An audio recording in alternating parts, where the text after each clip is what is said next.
Yes, it's the same here. There we go. So what is the It's the crazy same thing here. there going on Man, we before we had start? so like was it yesterday? No, yeah, yesterday a big branch just comes out over a cable. The cable pulls down a whole pole where all my electric wiring is on the ground.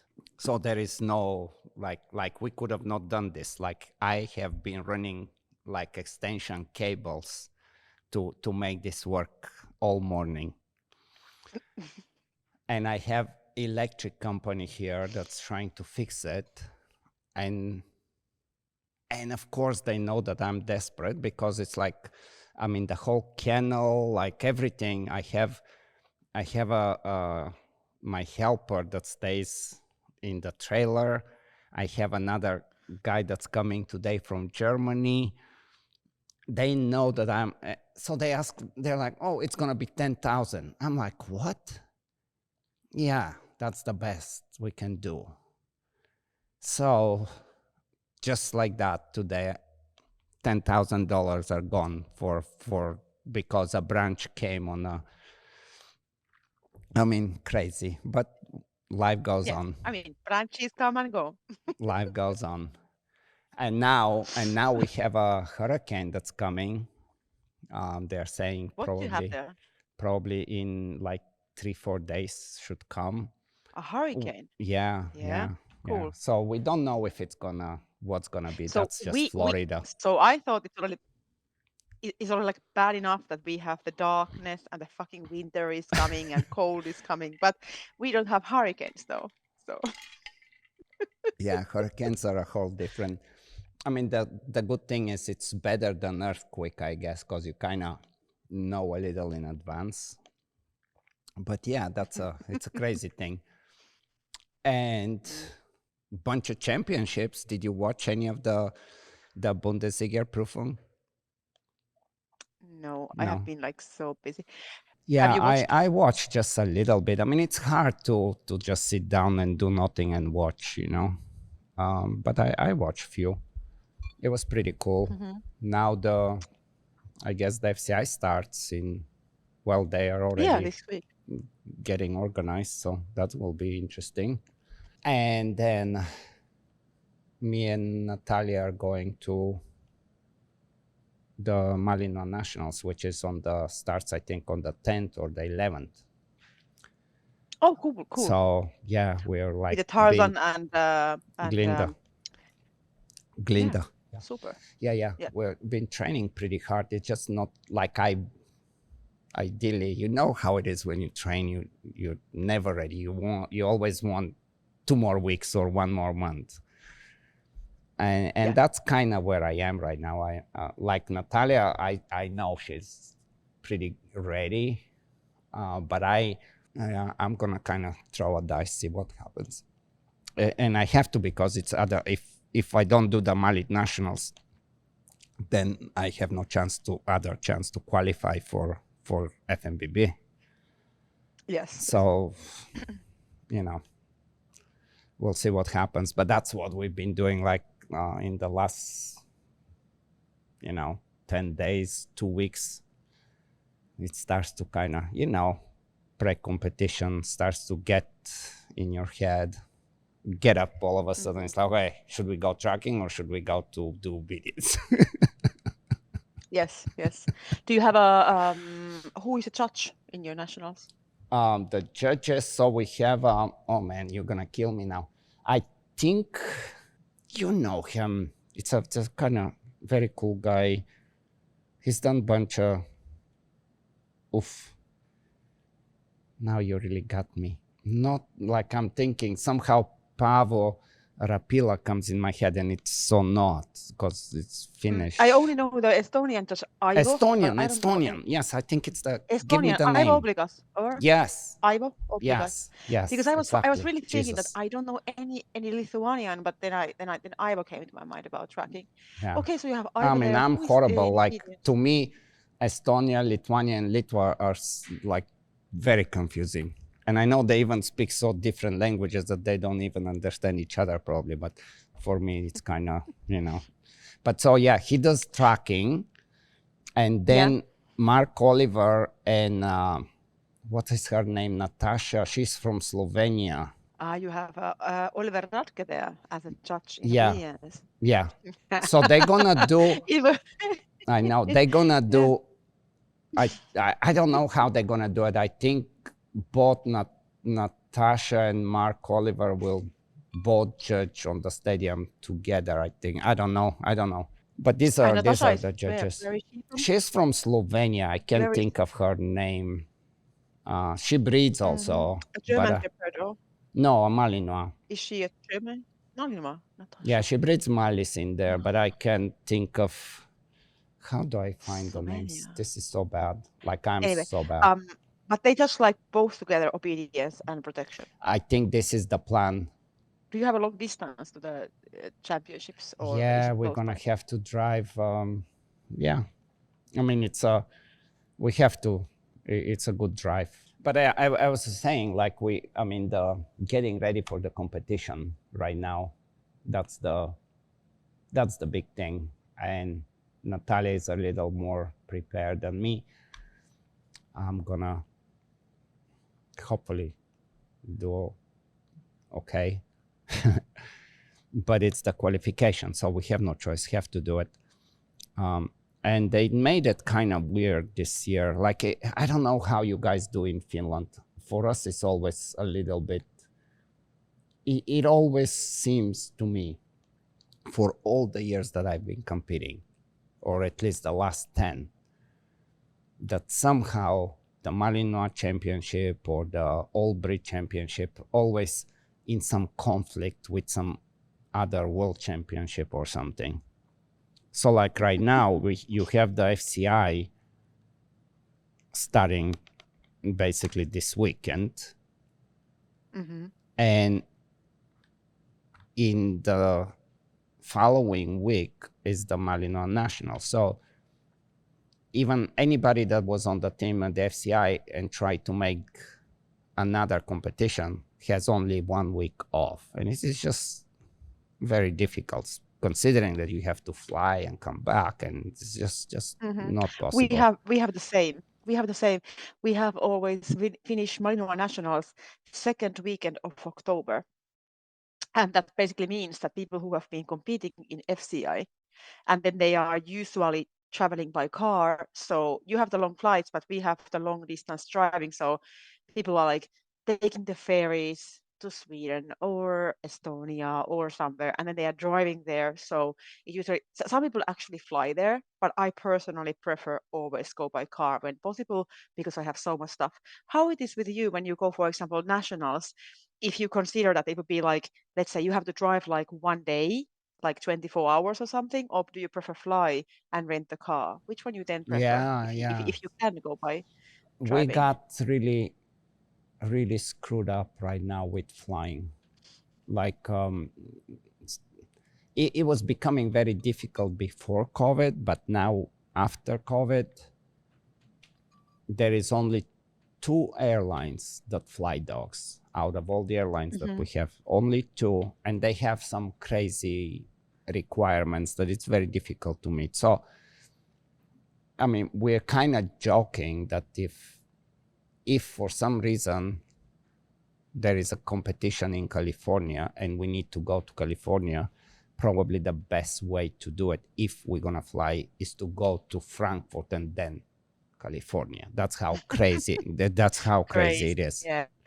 Like 100%. flying is becoming very, very tricky, and every time they make some restrictions like this, we think, okay, that's just for the moment, but they seem to like it.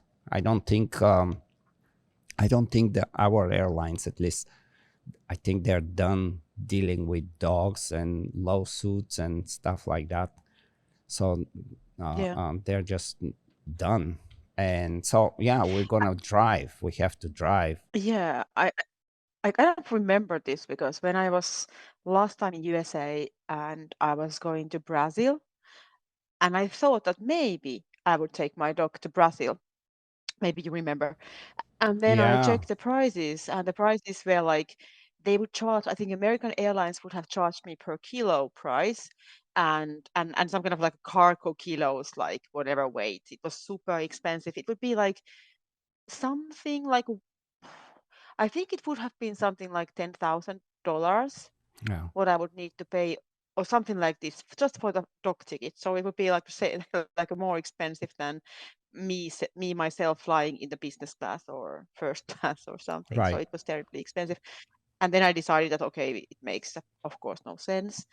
But yeah, but also personally, I prefer actually in Europe, even we would have championships in Greece, where everybody would just basically fly. Hmm. I would drive there. I would drive there if possible because I have my car, my huge amount of stuff, and I have like I don't have to think about what I'm Exactly. taking with me because I Exactly. have always too much, and I never, so much stuff with the dogs all the food, everything. So I think it would be easier for me just to drive. Plus, the dog can be in his big cage where he's used to be, and so on. Right. Right. Right. Maybe in Greece, maybe it's an island. I would consider to fly there though, and then rent like a van. But generally, I think I would always drive if it's just possible. Even it takes me 2 days to drive. Man, it's crazy now that we talk about FMBB. The the Portuguese club just kind of Yeah, decided they not to. cancelled. Like, But this was talked about so long time that they will cancel, and then mm, they nobody admitted it, and then it really happened, yeah, and they were then just hoping it, that maybe something's gonna come true. yeah, yeah, Maybe the Greek club, now that they did it one time, maybe they have a good run this time. yeah, Sometimes yeah. when you have one time and you kind of see They how have it learned is and some you get things what we could better, do Yeah. better, and yes, yes. It's kind of like how Slovenians, I mean, they've done so many now that's kind of okay. Like a routine. Yeah. Croatia is the first time, right? I don't think Croatia's done any championships. No, I think it's the first time ever. Yes. It's gonna be a good one. I mean, it will be interesting. I think. I don't know. I don't know. Do you Yeah. know who the judges are on this one? I haven't even looked at that. Was it Yeah. also Mark Oliver Radke Are you there? really? I'm not sure. It can be that it wasn't. I haven't checked because I wasn't going to go there. I decided to skip that Right. as I also qualified there, but I was like, I will not go. Not because of the Croatia. It's because of me and my dog. Right. That was the reason. Do you still? Is it still with you? How are things going? Yeah, because I'm now waiting for the Finnish army, the special forces. Like Aha. they have the paperwork will take a long time there. It goes like further, and then it goes to the next table there, and they told me it may take a few months before they eventually can That's just how they get work. Those, pro- the, yeah. how the process is done. But that's cool. I remember a long time ago with Helge, um, the helper I trained that time, Jan, he had an accident, or like he had some injury in his left shoulder. How surprising that a lot of helpers do that. So we trained Helge always with the right arm sleeve, like just because of that. Right. And then before competitions, we have to also do some helper work with the left arm. For sure. So Yeah. Because yeah, I mean, just yeah, like people that haven't done it at all. Like once you yeah. try to even put the dog down for the escape, and you're like, Down in the this looks escape. really weird. And typically the dog starts to Yeah, look at the judge and not the decoy because the judge is in the wrong side. It's very funny. yeah, and also side transport. I think side transport is also hard, Right. or No, can be no, you hard for definitely some. have to show the dog, Depending. huh? Yeah, I mean, they yeah, definitely have to see yeah, it. But the good thing, at least, is yeah, that I think they have two guys that are right arm. So, yeah, because I can't remember, that was a long time ago, but it really kind of messed up the whole championship that year because the guy that was doing the right arm, I don't know if he got tired or injured or whatever, but they had to replace him. So they replaced them with With the leg the left. guy. Yeah, and that just kind of changed the whole. It's just Yeah. something to It's kind of, think it doesn't about. feel like it's not completely equal. Right, right, right. And especially for us crazy Mm. dog people, we're right away. Oh no, this is so bad. You Which it got the is. one who has that, and that's why it worked like Yes, that. Yeah. yes, yes. The Yeah. new rules are out. I haven't looked at them yet, Yep. but I looked at I looked the proposal, so I'm assuming that basically they just got accepted. They just kind of came a few days ago. Have you checked them out? Hmm. No, No, I haven't yet. No. we just trade. Tell me something. No, I didn't check them out either. I've been just busy trading. You have been busy with other things, like Yes, yes, training dogs, yes, for example, yes. without knowing the new rules. Crazy, right? I mean, that's funny. No, but I did look at the proposals when they came out, right? And I think Yeah. we talked about it some. So yeah. I mean, there is no much noise on the internet, so I'm assuming that nothing else has changed there. Maybe the others are like we. They just haven't, they're like us. They just haven't yet read them. Right, That's why right, there is no right. noise. They are also busy with training until one person reads them and it's like, by the way, there is this, and that's gonna be Yes. like a game changer. But that's the bad thing about us competitors, we have to read the There's no time rules. for, yes, we have to read the rules, but we don't really have time for that. We don't have time to politics. We don't have time to Right. actually anything else, just training our dogs and perhaps eating and sleeping when it's time. So the new one seems to be doing really good, huh? You like him and Mhm. everything, like you're moving with your new dog.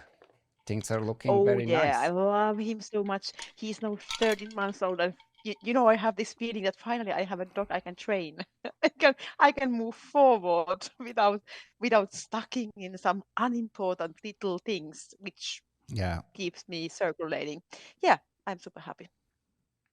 How is it, like, I just kind of jumping back to something because I thought of it Mm. when we were talking about driving or flying or whatever. Like if you Yeah. are in Finland, Hmm. like October, is it already the the dark part starts, kind of the Yeah. longer dark?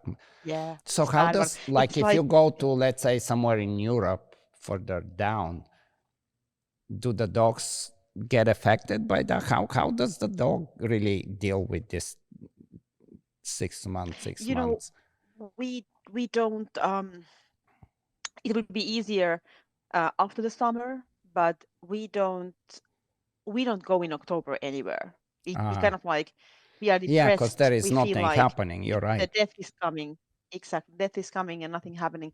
But but the bad thing is always in springtime because we have in April we have still snow, and if we are lucky, the snow melts away just like a week before the FMBB World Championships. Mm, But very often people have been leaving our country when it's still like, minus degrees at night, and then something like 0 degree in the morning, or it can be super cold still, kind of. And then when we go somewhere like Greece, it the dogs usually feel that much more heavily. And then when they get used to it, like during the summer, then it's easier for them to tolerate the warm weather. In hmm. my opinion, I think that's their experience. Of course, we have also individually very different dogs. That some dogs don't react so much if they have high energy and they are very high driven dogs. They don't feel it that much. But of course, calmer dogs and lower driven dogs usually react harder And so, for like that. in the summertime, like I know when you go to bed, you put the curtains heavy, so you kind of make it dark. But what about the dogs? Do they need that, or they're fine with daylight to sleep? Or Oh, they are fine. Somehow dogs can sleep like even it's like right? bright throughout the That's I think they crazy. have I've this kind never of talked skill. with anybody about this, and it's like always been in my mind, like, I think that the kind of light and darkness and all these things, they affect only on humans. Dogs are more somehow tolerant for that kind of things. I think they are more heavily reacting for like temperature, Yeah. whether it's warm Yeah, or for cold. sure. How is your experience like if you come to Europe? Do you have like Yeah, that some affects, seasons when it's I easier? totally believe that affects them. I don't know if it affects them in the same way as us. Like I've been to Europe only 3 days before competition, and we did really well. But typically, at least a week ahead of time, you go. I would say almost everybody goes 10 days minimum ahead of time, which is a long time. That's interesting. Have you felt it ever like this, that if you are like long time living in a hotel and or in a worst case in different hotels, because first you go somewhere like 2 weeks before, then you stay in one hotel somewhere, you train in some environment, then you travel to the competition place, it's another hotel, it's another car perhaps, or so on, at least another environment, that your dogs would be actually more tired in the really best competition days than if you would just come there a little bit earlier. Yeah. Like, how do you feel? Like, what is in your opinion, or have you seen differences in different dogs, that some dogs cope it better in that way and some dogs on the other way? Can it be like individual thing, or do you feel that it's more universal thing? Yeah, no, I man, this is so interesting to talk about, because if you do it smart, which is never happens, right? But if you were to do it smart, probably going a little early, it's a good thing. But you cannot, no matter how you organize yourself. Here is how it goes. You fly, hopefully the plane, everything goes right, everything, you get your luggage, all it's good. You go to your hotel or Airbnb, whatever that is, and then the madness begins. Now you have to drive around to find tracking fields, because you have no idea where you are. So you're like on Google Maps, oh, this looks really green here, let me try. Well, no, too bad for you. Then you're looking for some place where you can do some obedience. And what really ends up happening, no matter how well you're organized, even if you have friends in the country and they secure some place for you, most of the day becomes just driving experience. And very often you just drive from A to B just to find out that nothing's possible to happen there, and then you have to drive 2 hours in the other direction to. So it really, really, really sucks when you think, okay, I'm going ahead of time and everything, and ultimately what happens is it's just a lot of driving, and you kind of learn, depending how many times you've been in competitions, but you kind of learn not to get frustrated, disappointed, because you drove 2 hours and the tracking field that you were hoping that's going to be good, it's already, I don't know, the farmer just puts cow shit or whatever. Like, it's just nothing. Yeah, it's something happens. It's not for you. You're out of luck again. And that's the tough part, where the benefit of going 2-3 days right before, like you know That where you you have been at go, you're at home. home, you're in a routine, and Yeah. and basically, if you have the courage, which is very tricky, to go to Europe and do 1 or 2 sessions and basically go into the general practice, and you know and I guess it depends. I mean, Guess which I will person hear I what am. you think, but I think it also depends on where your dog is. Like if the dog is already, let's say, 5-6 years old, and it knows exactly what we're doing and how it's going to go, and you have nothing to fix. Yeah. I mean, we're talking ideal situation. Who doesn't have anything to fix 3 days before the trial, right? Right. Gurus, they don't have that. But you see, of course, I'm the kind of risk taker. So I like to go there, like I like to go to the competition place usually 2 days before the official training. No, I So I can usually, see the or good 3 days. things. 2 or 3 days. But it's also because that's typical in Europe, because it's different. We don't have the time difference and so on. So usually I start driving like maybe on Friday or Thursday from home, and I arrive Saturday or Sunday to the competition place, wherever the competition is, somewhere in Central Europe usually, or Southern Europe, or Western, or Eastern, and or Northern. And then and then yeah, then I have like a few days time. Usually it's like Sunday and Monday is a time. So there is 2 days time to actually even try to search some kind of tracking field or something. And I have tried to organize it beforehand, or asking at least some help, if possible, to do it once or twice. Um, so yeah, that's the usual situation, but it could change, because when I have been last time competing in the Europe, we used to have FMBB in May, and that was much better, because that means that we were able to track in Finland at least 2 or 3 weeks. I mean, 2 or 3 weeks is a brilliant amount of time, you see, after winter break.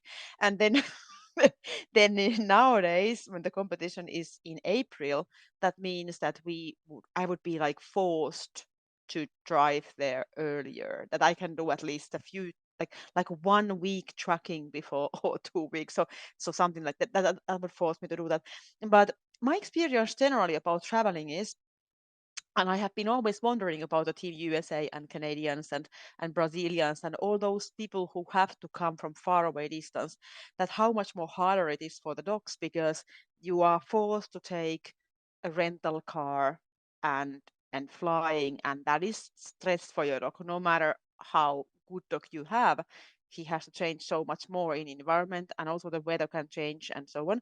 But then I've been thinking this, that at least with my experience, young dogs, when we have like really young dogs, like 1 year old dogs or 2 year old dogs, when I'm traveling first time with them to Europe, like just by car, ferries, different hotels, and I'm going to Czech or Germany or somewhere, Austria or whatever, my dogs get usually quite tired, especially the longer the trip goes. So if it after 2 weeks, for example, I can feel that my dogs are they are not so highly aroused when I take them out of the car or so on. So they are clearly a little more tired. When they are good dogs, of course, they still want to work, but you can see like the peak, like that they are a little more tired than they are at home, for example.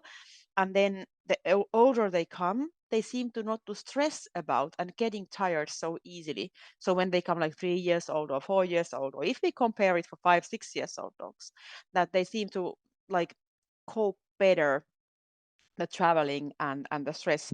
And then there also seem to be some dogs that can cope better this kind of stressy environment, like a changing environments, than other dogs. That some dogs just don't react so much. And then I know a lot of Finnish dog trainers, for example, who have told me that when they are traveling, their dogs just come more lazy, because they are like getting just tired after 3-4 days, and eventually when the competition day is, their dogs are not that motivated, for example, Yeah, in kind of tracking flat. or in Yeah. obedience. No, I Yeah, know, I know. yeah, That yeah, definitely can yeah. happen. But that's also the strategies of the trainer.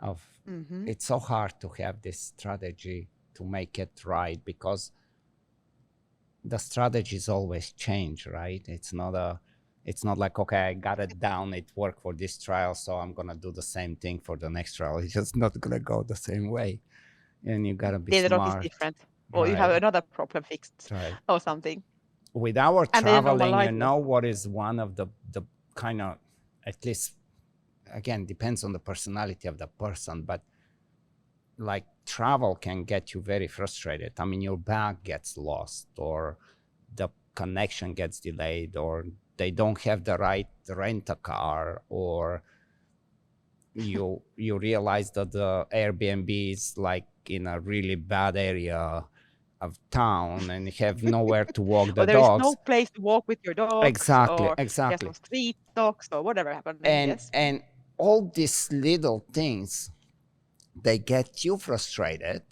And now the dog is like, what is he or she upset so much about? And now, it kind of rolls into the dog, and the dog starts to be concerned too, that, okay, something is really Yeah. wrong here. I don't know what, but something is wrong. I have noticed that it helps. At least I have always liked to walk when I go with my dogs. So if I'm competing, so I do everything to my dog that my dogs would feel comfortable and relaxed, because eventually it is, or the most important thing is the dog in that trip. So it's not that I get the best wine, or if my luggage is lost or something. So I'm very picky with this, that my dogs don't hear me even talking with a nasty way, or negative way to my friends. So I want to leave my dogs to the hotel, and then I can, or Airbnb somewhere, and then I want to talk these kind of things, like somewhere where my dogs are not listening to No, me. I mean, Uh, that's super cool. and then another thing is that I think exactly what you mentioned about this, when your whole time goes for this stupid driving around, and that is stressing, because your dogs, first of all, they are in the car, they can hear you what you say and talk to someone and so on. And anyway, this kind of like sitting, even to a dog, sitting in the car box so long day, so many hours per day, can be also stressful. So at home, my dogs are sleeping in the house, and I just drive them to the training field and back short distances. And then I go often walking with them so they can sniff and just run freely in the forest. And what is really stressful for many dogs is that when you travel, you have not this possibility to keep them free, because maybe it's like in the city, or maybe it's some kind of place where are a lot of other people, a lot of other dogs. So the first thing what I'm searching for is the place where I can drive and set my dog free, even some kind of like, road next to fields, or forest or something. And I noticed this, that it's also something that clearly makes my dog, first of all, more hungry, for if I think about tracking. So because they get fresh air, they can walk more, they can sniff, they can get the stress out of themselves just by trotting and walking. And so that is something important. What I try to do systematically when I'm traveling with my dogs. And if I compare, like if I'm just traveling with my dogs to train, like if I go just to train them, um, in Central Europe, I think I don't so much walk with them. I can be more like relaxed. I go training with them, and of course I walk before and after the training. That's for sure, like cooling them down and warming them up and so on. But then I can just bring them to hotel, and I want to go to restaurant and eat and and something. So I think I'm a little bit more relaxed there, but it's maybe not so good for the dog. So kind of in the competition trips, I give more attention for the dog. The dog is like the king and the most important thing there. That's crazy how, I mean, I think the same way, but I do it a little bit different. I try to make sure that I do whatever needs to be done for me to be in the right mind. Because if I'm not in the right Okay, mind, yeah. then for sure everything just goes bad. so uh, Well, uh, that's also a good tactic. yeah. So I mean, we're reaching the same goal, but Same I'm like, thing, yeah, right. same goal, but But I'm yeah. like, I know that if I cannot make my mind, like if I'm upset and I cannot get rid of it and whatever, Yeah. I know it's just gonna go right to the dog and he'll be like, oh shit. So I Yeah. try to pay attention more on me, because if I feel good, they know. I mean, you can fake it as much as you want, but they pay attention. They know us so well that they know. I think they know most of the time if we are making a You very know what is good effort, and when we are really, really enjoying, you know. I think I become like the real actress just before the competitions. And when the competition is over, I'm not only tired because all that stress and everything, but I'm tired because I have been acting so much. You know, I have been acting in front of my dog, which is like I'm suddenly the super cool person that is like, oh, I Right, try, right. you know.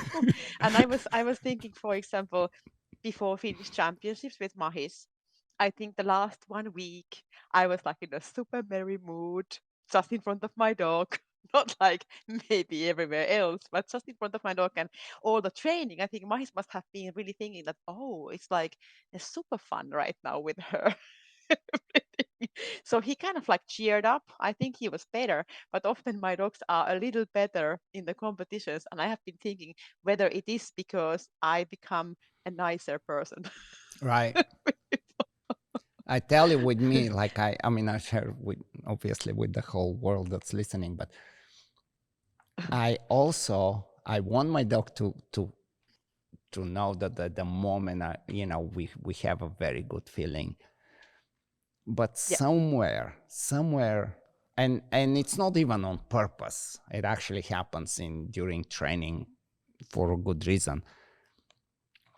But you know, not too close, not like the day before the trial or two, but let's say 3 or 4 days before the trial, I'm like, don't do that. That's just, no, we don't do that. To where they, like it's like, okay, this is real business. Okay, we're back to doing it. And so I have, and again, I don't think it happens on purpose. I think it just happens in the training and my pressure for the competition. But there is this Hmm. moment that it's like few days before the trial that I'm like, dude, this is like, don't do that. Not now. This is not good. And then we go nice. But I think this moment that, we have that kind of conversation for my dog is Before. important, Yeah, like okay, don't fuck You around. know, Like it's just not the right time right now. I I think I have exactly what you have, but I just have that earlier. For me, it happens always 2 or 3 weeks before the competition, before I actually start traveling. And it happens, and it's like, this is not acceptable. Right. It's a little similar, yes. And then it's like, this is like that a question, but we don't talk about this question again. But it absolutely, I think but for me, this kind of training situations where I would say that where I'm a little more, when it goes more my nerves, something like that, is exactly 2 or 3 weeks before. But then the funny part is that just like when we are like traveling, then usually it I have had my moments like in the past where this kind of situation also has happened, like before the official training, right? Or something. Usually it's like then, but like also earlier, like or like later. How to say later? Like just more closer to the competition. But nowadays, I think I have become a little better with this. But I'm completely intolerable for people around me. Maybe like just before the official training, and it seems that every single person goes to my nerves like right before that. Because everybody sees So you and they want to talk to you, and it's like, how is everything, and good luck, and it's like,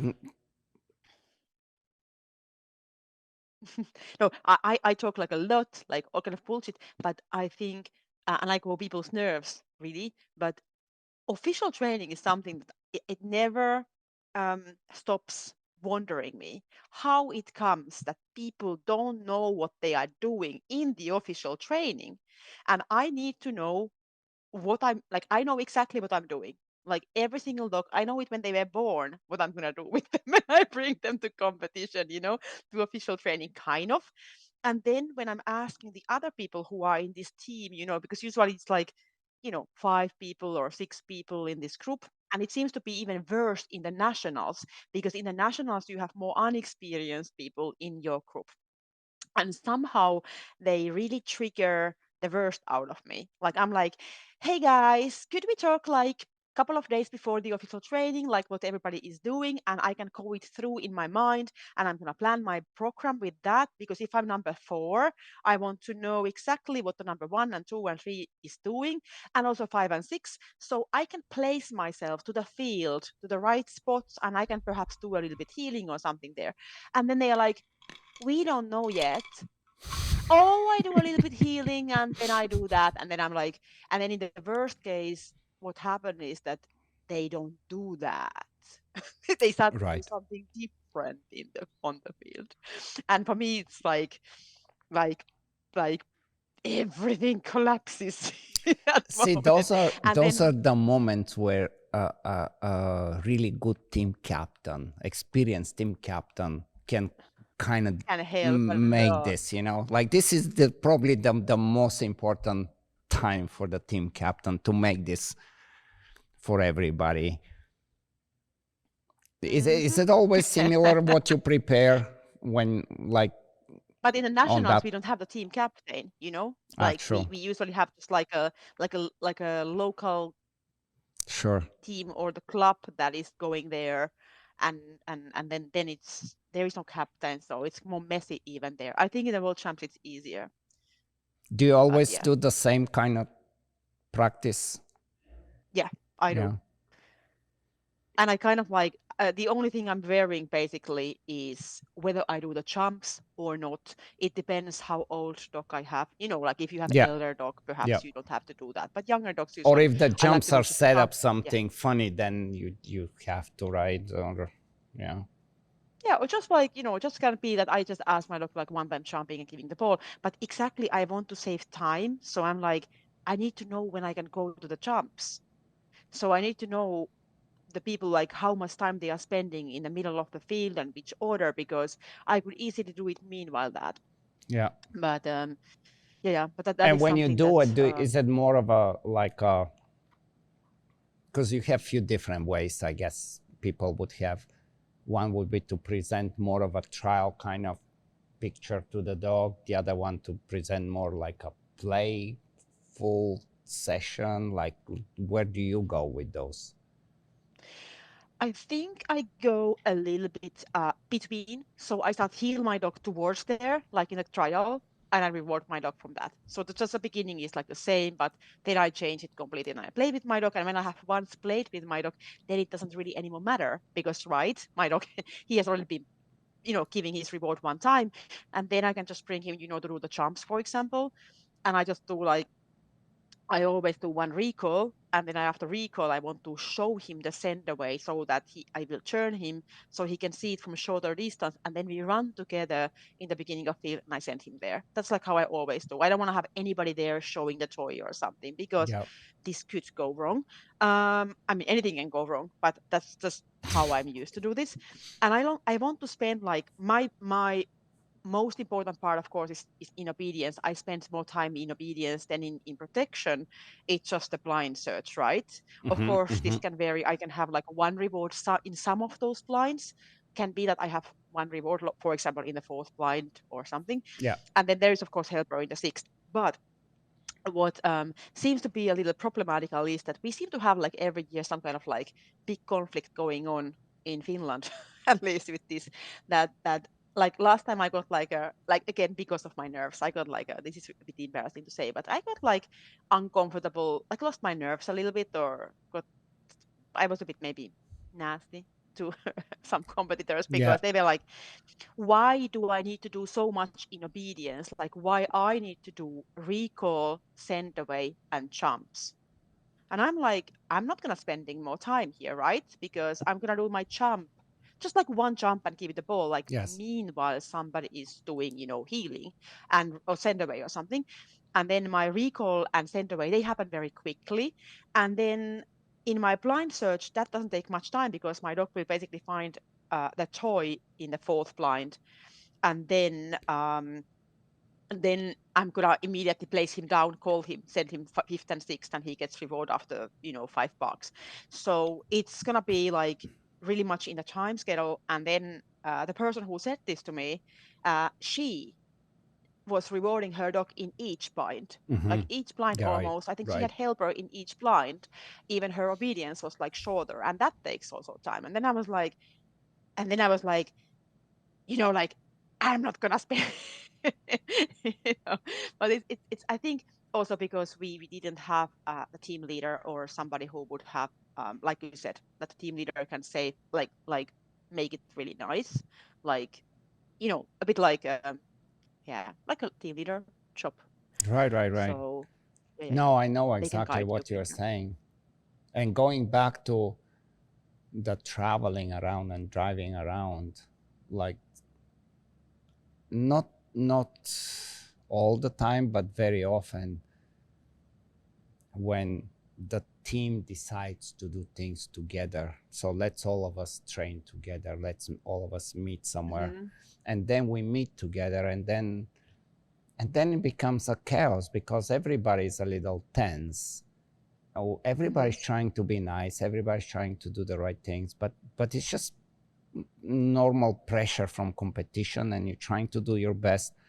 And then a lot of times, me just watching some training that's not going well, that the dog maybe it's not ready or whatever, and I'm starting to doubt my own training just because I'm around it, and but then you know I often try to just kind of stay away if possible, so I don't start to question, well, is my dog also gonna go around the jump because these two dogs are doing that? And like it just kind of can mess with your head watching dogs that are not ready for competition, and so it's an interesting one.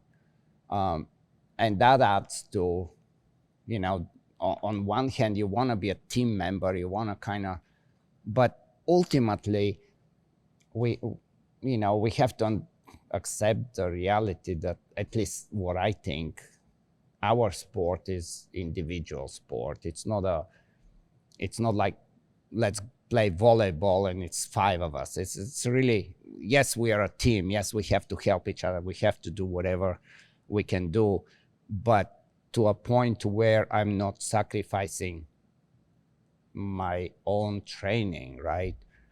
What do you think about Hmm. that?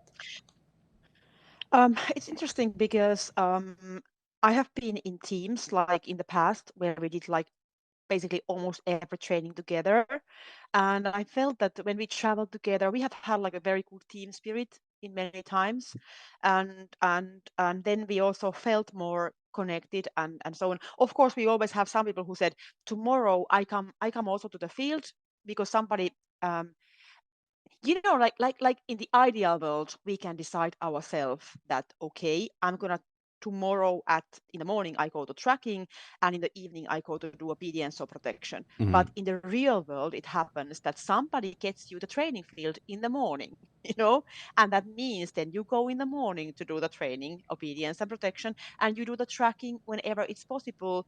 Again, like compared Yeah. for those times what somebody gives you. And then I realized that people in the old times when we competed, nobody of our team, they understood this. So they kind of like adapted with that. And I think it's nice to have people who adapt with that in a kind of way that we understand that we are there and we are thankful if somebody is organizing us a field and helps us to get to tracking, right? So we go exactly and we plan our training according to that. But what makes it very stressful if you have like unexperienced team members and some who are like extremely, how to say, they don't really understand that it cannot be like at home, and they are like, no, no, no, I want to go tomorrow morning like tracking, I don't want to now train or something, and then they make a fuss about it, and you are like, well, this is not possible, so you have to either accept it or you don't train at all, right? Right, right, And right. then, and I think that is something also that it depends a little bit on the team members and how flexible they are to change their own mind, um, fitting to the possibilities what we have there. And and then when once we have the world championships in Finland, and then our team didn't train at all together Hmm. because everybody were at Of home course. and we just kind of drove, it was like that. And I think that was the time when we had the worst team spirit ever. Ah, So it was maybe also because everybody felt that they were like at home, so it felt a bit like in the nationals, and people were right. kind of more competing against each others than if I would compare it when we have been traveling all together. Because it starts often that we like in the old times we had the ferry together, so we were like sitting in the ferry, eating together, and sharing all the uncomfortable situations and comfortable situations, like you know and so, but maybe it's also the people. Sometimes people also click better. So I think it's very much also about the people kind of thing. Yeah. Um, Yeah, yeah, I and think so too. but like you said, I think it's also that also matters how experienced. Maybe I mean like we can have some beginners who are actually doing great, like really great, but maybe it's more typical when you have like you said, that dogs who are not ready, and if you watch their obedience and their protection, and then you watch when they are so stressed about it, and you can't really help either. I mean, and Yeah. that also can start to stress you, because there is like the fact is that in the competition week you can't change almost anything. You can just keep up the work you have been doing. Yeah, You cannot do major that's very, changes. very true. So Like that's kind of where I'm like, man, sometimes I would watch and I'm like, I know what I would do, but it's so out of my place right now, 2 days before your competition, to yeah, even interfere in any way of what you're doing. It's just uh, but there is sometimes like I've had crazy experience with teams, like we've had some amazing ones, just as you said, like I would do that every day. Like I would do this with the same people, even yeah, without competition. I would go to Italy or yeah, whatever and just redo the week again with these yeah, people because it was cool, right?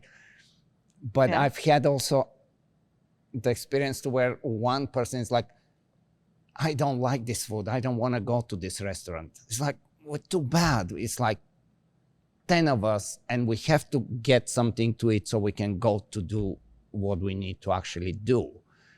So Yeah, put up with it, don't make a big deal. It's like, and if you're so picky about the food, yourself, then bring some snacks, like deal with it somehow. But you cannot, one person cannot make everybody, oh, let's go 20 more kilometers to find a different restaurant. It's like, no. yeah, yeah, yeah, yeah, yeah, yeah. Exactly this. That that there can be some little things, but um, it can make a big difference for the team spirit and everything. Here is a good one for you. Do you get more nervous now comparing to when you first in your earlier world championships? Like how are you handling? How is changing? I mean, I get nervous every single time. Every single competition is important, but I would say that I have better tools to control. You kind of know yourself Like, better. yeah, I know myself better. I can prevent things happening easier. I can somehow at least avoid some mistakes. And when I think about the first World Championships, I was so nervous. I couldn't eat in Le Touche, like in France, where we have been together. I really couldn't eat anything in the whole week. I got maybe one bread down per day, like some little piece of baguette or some, Yeah. I don't know what. I just didn't feel like eating. So I was really, I didn't even feel hungry. I was so nervous. And then in the last day, when the competition was over, then I was like, now I'm hungry, hungry again. And so unfortunately, this, I mean, I shouldn't say this because it's again like bad joke and whatever, but I'm from that generation, where it has been typical in my country to do some body shaming. So, we women kind of like my age of women have been so used to this, like the good thing is that I didn't feel like hungry. Right. Right. Right. So so so unfortunately now I do feel hungry in the competition, so I can keep on eating. Okay. But the good So thing about yeah, the first times was that nobody knew who you are. new, right. And that was a And good then thing. Doesn't that put more pressure? Like for me, it's always like, okay, well, let's see what's gonna happen now.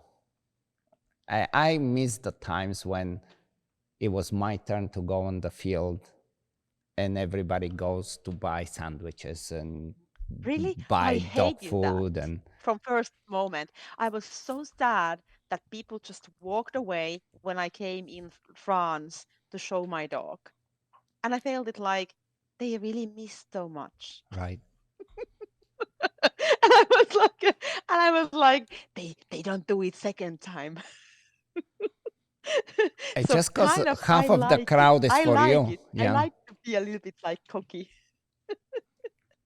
But on the other way, I'm really, really good at myself by putting myself pressure, because of course I feel like, what if I really completely um ruin it? Like right. we don't match the expectation. My dog does something like, just about the points.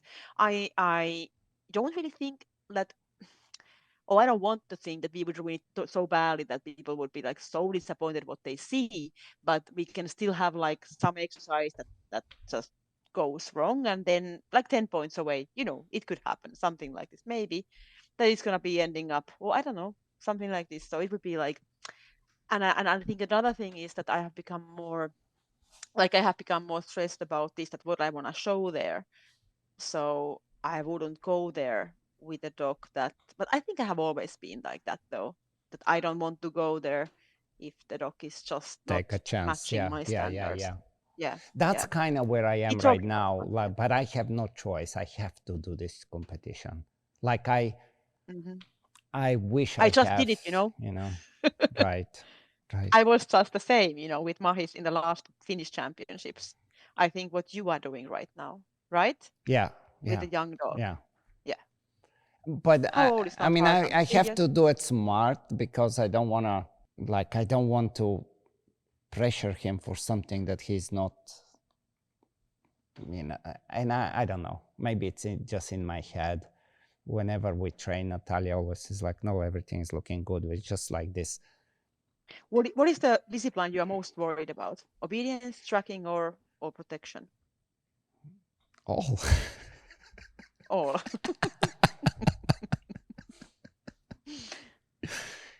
yeah, Equally all of them. yeah, I think so.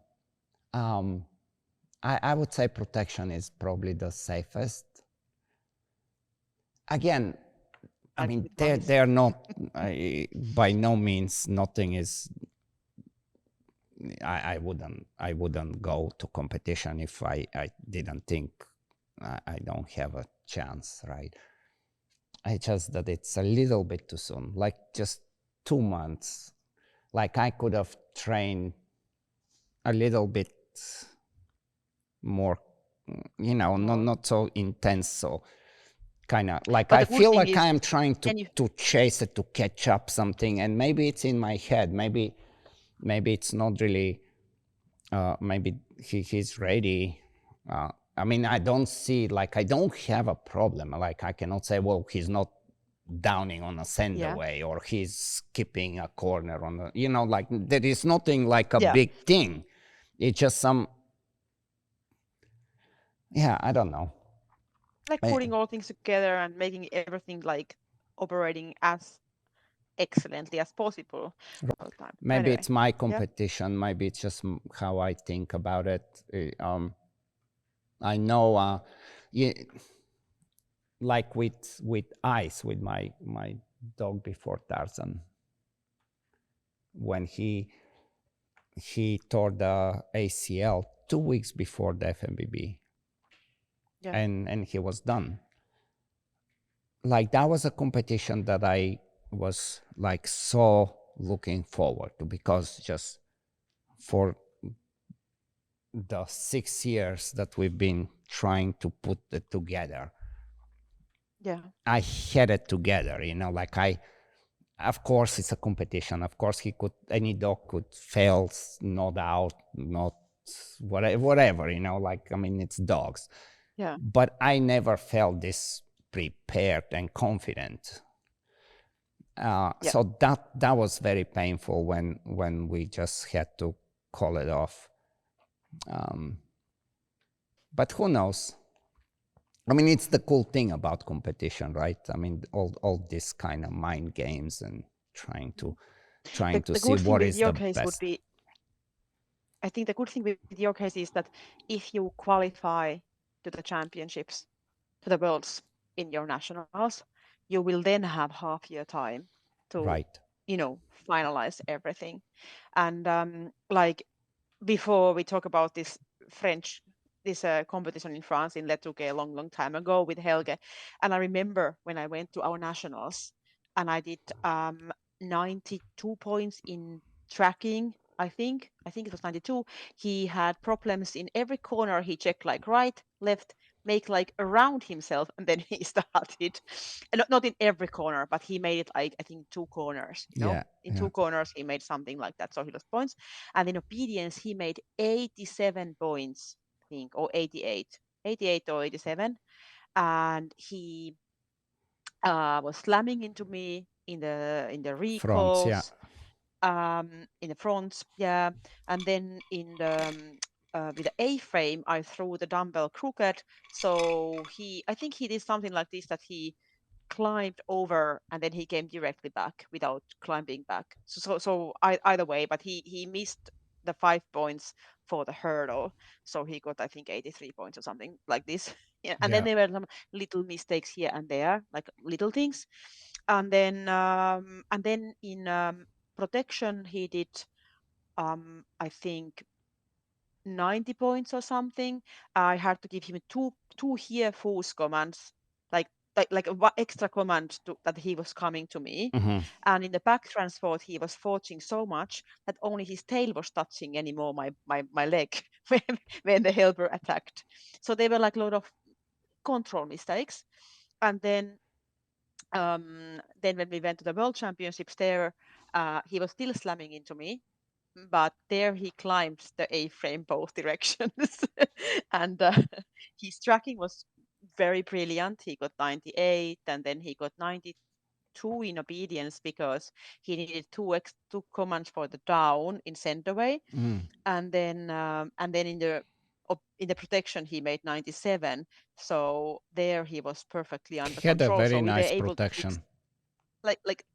yeah, he did a very nice protection there. So I'm just thinking that you are able to fix so much in a half year, Right. like when Right. he's not ready for the nationals.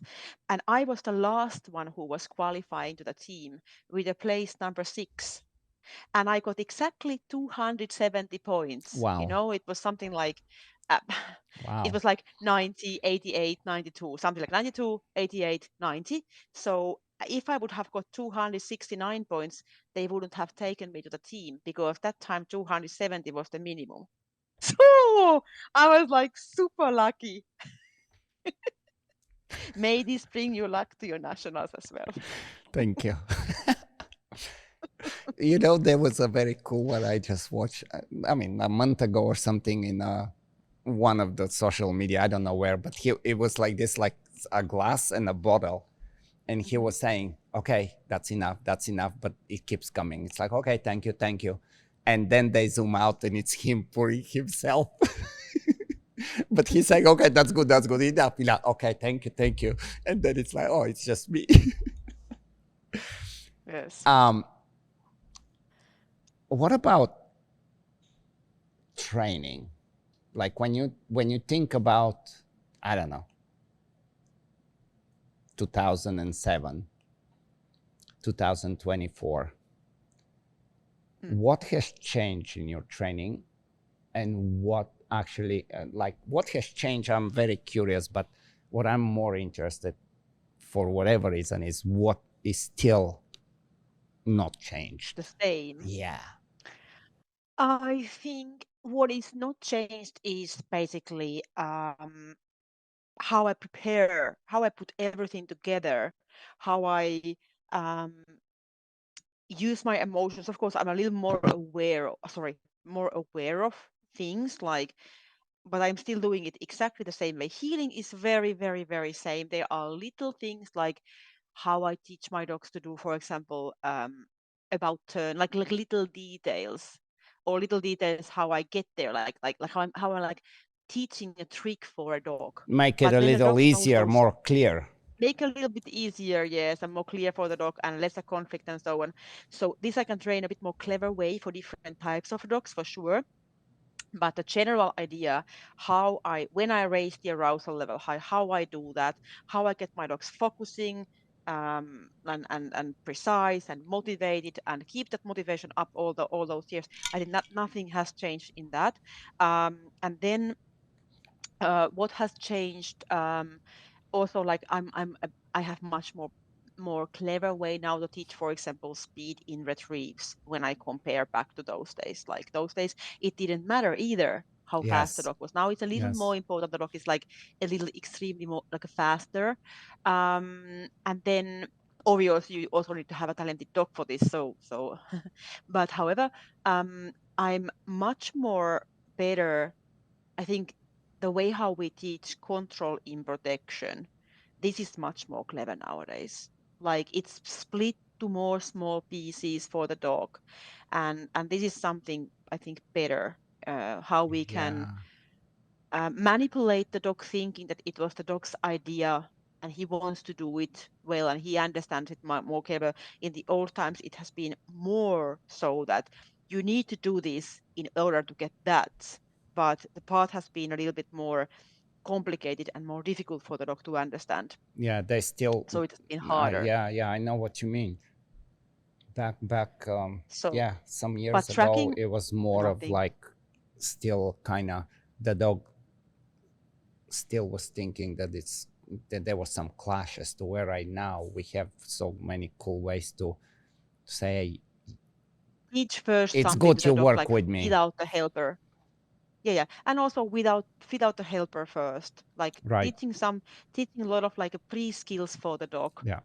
and then the dog knows this better, and then we can start from some simple thing first. Um, but still nowadays, sometimes depending on the dog, I'm very efficient person. I know that time is limited, so if I can choose whether I choose the way that is effective but also good, ethically good way that the dog understands what we want from him and so on. I'm choosing the way that is like effective as well. I don't spend my time like for showing the dog every single thing when it's not needed.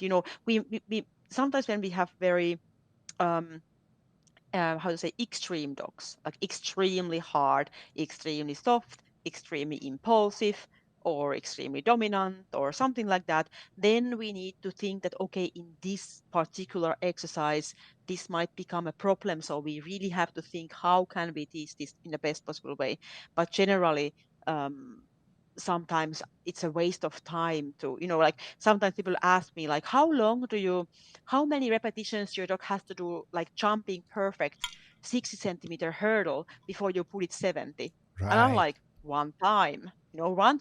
And then next training, I'm trying. If I have like a high driven dog who trusts his body, who has good drive, I'm like, okay, I just started with, a good example is with Voito. I started 4 weeks ago and we started from 40-centimeter high hurdle. Now we jump 1 meter. Yeah. So I started like, 40. Oh, it was fine. Now it's 60. Yeah, it goes fine. 70. Why one jump 70 is enough? Let's go 80 immediately. And then I was like, a couple of more weeks, and then we were 1 meter, and then, and if the dog does a mistake, like he tries to go around it, it happens. I'm like, let's go again. Ooh, and then I help the dog, and boom, he goes. And I'm not like, oh, that was too much. I still have to stay with 80-centimeter the next 2 months. No, Right. I go more directly to the point, because why would I waste time for this? And But I think this probably also if it takes, doesn't go well, you're quick to recognize and yes, and reset then it, go right? back if If needed. you need Yes, it, yes. right? Yeah, you can either help the dog, and if you realize, okay, the helping was even that not enough, then you can go back to the lower hurdle, for Yeah. example. But so that it's yeah, but just like an example that um that nowadays I think when I'm watching uh the kind of, I don't know, generally people's training, people have become sometimes even a little bit too careful. So Yeah, they are yeah, like super spending extremely year methodical, for right? And this. very methodical and Yeah. very Hmm. it's like no, no, give it a try, push it a little, right? Give it a try. Yeah, exactly. I mean, and so many times nobody can say how many repetitions you have to do or so on. You just have to take a risk, try, and learn from that. And whether it was good or bad decision, then you help. Yeah, But I'm very yeah, much with you on this. Like there is this whole saying of, well, you gotta do it 10,000 times or whatever. It's like, no, you don't have to. It's about go with the understanding and flow. clarity, right? Right. You gotta kind of really go with the flow. Exactly right. It's and like if you and start counting how many times you've done it and how many times are left, you're missing the point of teaching and learning. reading the doc and reading the situation. And I think that also makes me a lot of fun. I'm like, now I got this idea that maybe I can try today this. And let's give it a try. And it can happen. I didn't even plan to do that, but it just happened. This idea came while I was training my dog, and I felt that now my dog shows something like a good attitude, so I can try to move forward. Yeah. And then I try it, Yeah. and when it works out, I'm like, that was the best training. Did you see that? So, like Yes, I and just got if an it idea doesn't with a work, it's 2 kilo not nut. the end of the world. It's not the end of No, the right? world. Yeah. So tell me now, with the three phases, in which Hmm. one you've changed the most today, you would think? I think I have changed the most in protection.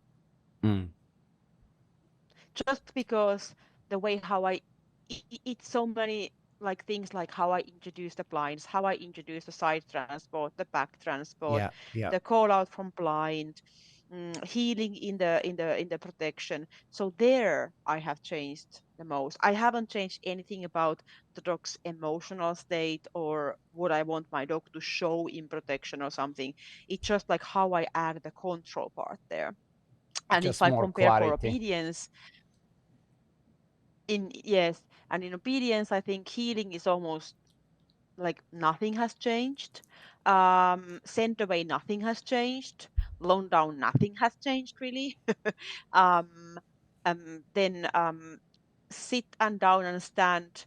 I have tried all kind of things throughout these years in the dog sport, Right. and I kind of circulate them, and then I kind of come back always for the same. I'm like, whatever. It's like I kind of, and then I find like, okay, with this look that works, and that look this works, and yeah, and so little changes for sure, little changes for sure, but not Well, the major little things. And changes, then even the rules and the they can make a big, competition, they yeah. kind of they demand that we make these little ones. But still, I would say that like when I'm comparing like how did I teach, like where I focused like in the sit exercise, like I'm a really bad sit trainer, like I'm not Hmm. just shining in that one, right? So my dogs are not famous for the most flashy, fast, quickest sit of the world at all. So and they have never been. But my dogs, when they sit, then they are focused and they are watching at me and they are self-confident, right? Yeah. Like when I walk away. And so I was focusing on that then, and I'm still. So now I think my young one seems to be like a relaxed sitter, like at least so far. And I'm like, but that is not because I have changed something better, not at all. It's just because he's a natural Just talent, right? him. Yeah, yeah, yeah. It's just him. So yeah, he's like, easiest one of them. Like I have had like one, I think the last one was the extremely worst one, and then I have had something like reasonably bad ones before, and some normal ones maybe in the past, and yeah, all that. But yeah. So I'm still focusing. I have always been focusing on the focused phase. I think a lot of trainers maybe didn't focus that so much like in 2007, like they nowadays do. But I Right. always focused on that though. Then retrieves, nothing changed in the jumps, in the A-frame, and how I teach the holding part, nothing there. Only thing I'm better nowadays to train my dogs with this two toy game from Yeah. Peter Scherk, and so I have learned this from them. So this is the only thing, and of course made it a bit like my version, but that's the only thing that's the most biggest thing I have changed in my obedience was the retrieve, how I build the speed, how I Yeah. teach the speed in the retrieves. But And I think yeah, and it's also tracking. the understanding, like I think, I mean, at least for me, like I start to, at some point, I started to be like, okay, this is not joke. This is like an important piece. I cannot just take it for granted. Like I need to pay attention to it, being the speed on the retrieve, being, focus on the, after a position. Um, and it's a, like I haven't changed much. Well, okay, it's a lie. I mean, like we change, we cannot not change. We have to adapt, and we have to, Mhm. in order to stay competitive, you have to improve. But like my biggest change, I think, if I have to say it, is I can do what I used to do, what used to take me this long. Now I can make it shorter, but not because it's Mhm. because I'm trying to force it to be short. It's just because I understand the elements and the components of what I'm trying to teach, Yeah. and I pay attention to them, and so the timeline, it's much shorter. Do you find the same? Yeah. Yeah, I that is exactly like, for example, in healing, I would say that um that that's a very good example from that exercise, that I can train it much more quicker, get the same results in much more shorter time, and I don't have to spend so much time by thinking. And I also can adapt it to different dogs. Like if I have that type of dog or this type of dog, I know the kind of um, challenges which I have to take care of, Hmm. and I can reach the same end result with more different types of dogs than what I would have been able to do, I think, in 2007, for example, because Right. then I would need it to, I have learned, You would I have still trained so make many it. much more You dogs. would still make it, but it was a longer process, right? To where right now, Longer process, and I maybe made some mistakes as well, like not with the current competition dogs, but when I have been training and seeing, like even fixing people's like training problems. mm, So now I would know like quicker ways to fix the right, issues, and what is maybe the missing part, why it didn't work with that dog or this dog or something. interesting. So it's Yeah. like coming like this. Mm. How about tracking? Have you changed something there or not Tracking, really? tracking for me, I mean, kind of like obedience and protection, assuming that we have the dog that has the natural ability, right? The natural Yeah. talent. Tracking is probably the one that really requires for you to get out and go fucking tracking, Yes, and I and agree. and just go and do it, like Yeah, yeah, yeah. I really believe that most of the problems with tracking is the lack of enough tracks, Consistence. right? To where, like, in obedience, just as you were talking about the healing, I totally agree there.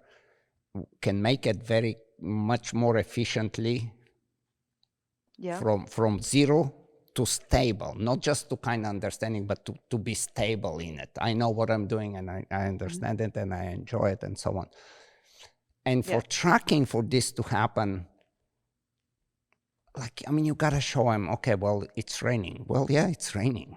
We still gotta figure it out. Okay, well, it's a little hot. Well, the grass a little tall. Well, it's short. Well, there is some cow shit. Like, there is just too many things that they Mm-hmm. have to experience. And unless Yeah, you and keep you cannot have a going, shortcut. right, right. Yeah, there And you if you cannot try make it to like have a faster. shortcut, you kind of, you end up forcing the dog to where, I think the worst thing in trucking is when the dog starts to feel pressured that they have to, Mm. and they're not Yeah, allowed to think how to solve a puzzle in the truck because yeah, they know that you want them to go, and then they start going, and now it just rolls into problem after a problem. It's a, yeah. but I think I it's somehow about going tracking and not trying. I guess I need to add some important piece in this.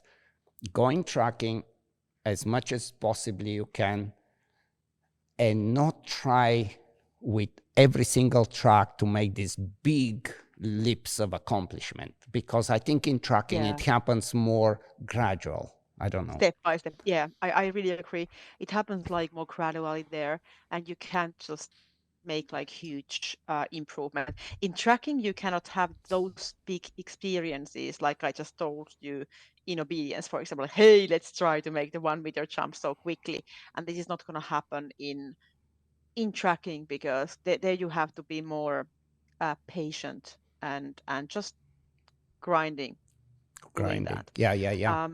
Which is not my patience really, and my I think my biggest problem is exactly tracking because I realized that I haven't been tracking with my young dog because I was a bit focusing more now with my competition dog, and I have been very busy with everything, like really everything somehow, and then now the winter is coming, and I'm like I have maximum, and I'm soon starting to travel. I go to like Turkey, Belgium, India, and Mm, then it's the winter. It's a full winter when I right. come back. So I don't have more than 2 weeks time to track, and I haven't been tracking last time I think 2 months ago with a young one. So So what so kind happens? of I'll How do you track in, like, I mean, I'm sure even if you say you like you've tried tracking in the winter, like how much would you track in snow, or what I like, haven't. I don't. no, huh? I really don't. Like we when we start to get the snow, it's so it's so bad. Like it's like if there is no snow, at least it's gonna be like ice and water and just Just some unpleasant, dead yeah. hay. Yeah, I mean, it would be like the dog would just learn to kind of. I mean, I have never actually done that personally, like never. I have been tracking, I think once in the winter time, but it happened when it was super warm weather in December, and and we were able to do it like a few weeks or something, and then actually the snow came. But I have done it like only like this one time Mm. that it was like it was like maybe 5 degrees warm, and it was just like a really really wet field, like yeah, So wet so man, dead that is a hay long something. time for just not touching tracking whatsoever. How many months in a year? Like three Yeah, we months? What, it's four usually months? no, it's more Oh it's wow. it can be even 6 months depending Oh where you wow. live. So it can be from November until April. I would say in most of places it's gonna be 5 months, like from November, December, January, February, March, because in April the snow starts to melt already. So you may can go depending. Um, but yeah, it can be bad. And in some years here in the south where we live, it could be that it's a bad winter kind of. We call it bad winter when the snow is not coming, and we can track until December. And Mm. then, for example, we have only 3 months break or something. But it's in the last years we have had quite cold weather. And then it makes like no sense when you see, oh, now it's 1 week, snow melts away. But then, it can be only 3 days or something. Like, why to Exactly. go to tracking? Why Because you bother? know that, Yeah. the next. why to bother, because it makes no sense to have like not consistent tracking. In the worst case, it goes badly, and then you have no time to kind of like recover your dog from that Yeah, for a yeah, reason yeah, or yeah. another. So yeah, I have been actually thinking about that if I should go somewhere like in January or February this year, because now I really lost tracking possibility with my dog. So I was thinking about maybe I should go, I don't know, like Spain or Florida, Brazil or Florida. somewhere. But, but I can't come because, I don't have the work visa yet. I must get the work visa to US. So bad. But today I did something really unique. I wrote my first email to a, how you call it, lawyer, immigrant, like a Good. this kind of lawyer, Yeah, yeah, yeah. in Immigration. USA, Yeah, yeah. immigration lawyer, that I would apply that. So I have done a good thing today, Cool. and I hope he replies me. Cool. Hmm. Yeah, no, they definitely. I mean, there is lawyers that know what they're doing, and there Yeah, is always ways. So that's a good thing. because I really need to. I love USA, Yeah. but I don't wanna come there for living. So no worries. Nobody have to worry Right. about that. I'm not gonna be the bad immigrant. I just wanna come to visit your country for holiday and spending money there. It's crazy, I right? wanna come to Paris. Right. How It's about, terrible you to know think. what I'm Yeah. thinking? Something, because now with the winter time and the tracking, and it just Yeah. got me to think about what how are you feeling about training little puppies versus starting to train a, a, a little older youngster? Like, do you, Mhm. like, some people start very early and do like I don't know. I mean, you will go to Bulgaria. I think, I don't know, next year or something. Yeah. I was there like a month or two ago, and they had this nice puppies out of the same breeding, like Glinda, the same father and whatever, Mhm. and I mean, they were like 9 weeks old.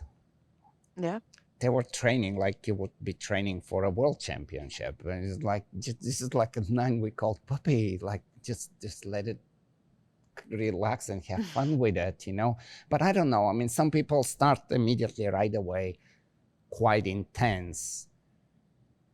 Some people start later. There is always this toss up between what is the best, what is the, Do you mean about tracking or just any all training, disciplines? like just any Any. training, like, and how serious you get into it, how demanding you get into it, like. Of course, the dog should feel it's like a fun, and fun and games, and not feeling like a work, right?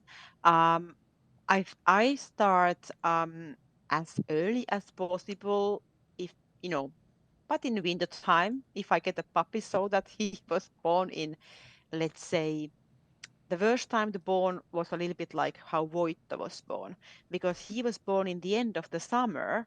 So basically, he had tracking and everything only like the very little glimpse of it. Yeah. So he has put his nose on the ground and learned to find food until he was 3, 4 months old. 3, 4 months old. And then the snow came. And then suddenly he was like a big dog. The snow melted away and he got his next track in May. And he was like, and I felt like, oh, what's gonna happen? That he had like actually Hmm. no idea. But yeah, but yeah, but it's I have had dogs who have been born in November, in January, in April, or in summer. So r- it depends a little bit what can I do in which, because it's a seasonable thing as well. Like Right. we have these seasons here, but I would otherwise start as a little puppy, tracking, showing him that the food can come, and I would like to introduce this and go move forward, but in a nice way. And then in obedience also, I move forward, but not maybe what you mean is that sometimes I have seen nowadays people who are so obsessed about it when they especially see in Instagram or YouTube or somewhere, they Right. see puppies who can do almost like an adult dog, that you have to get rid of the hand helps and everything, and the dog has to do like a perfect healing without hand helps, without visible targets, when the Right. dog is like 3.5 months old. And that's going to be like the biggest goal. And you can go there um, with some talented puppies. I mean, they don't have to be talented even for winning the world championships, but they have to just be talented for healing exercise. And then they Yes. can learn to do it so quickly.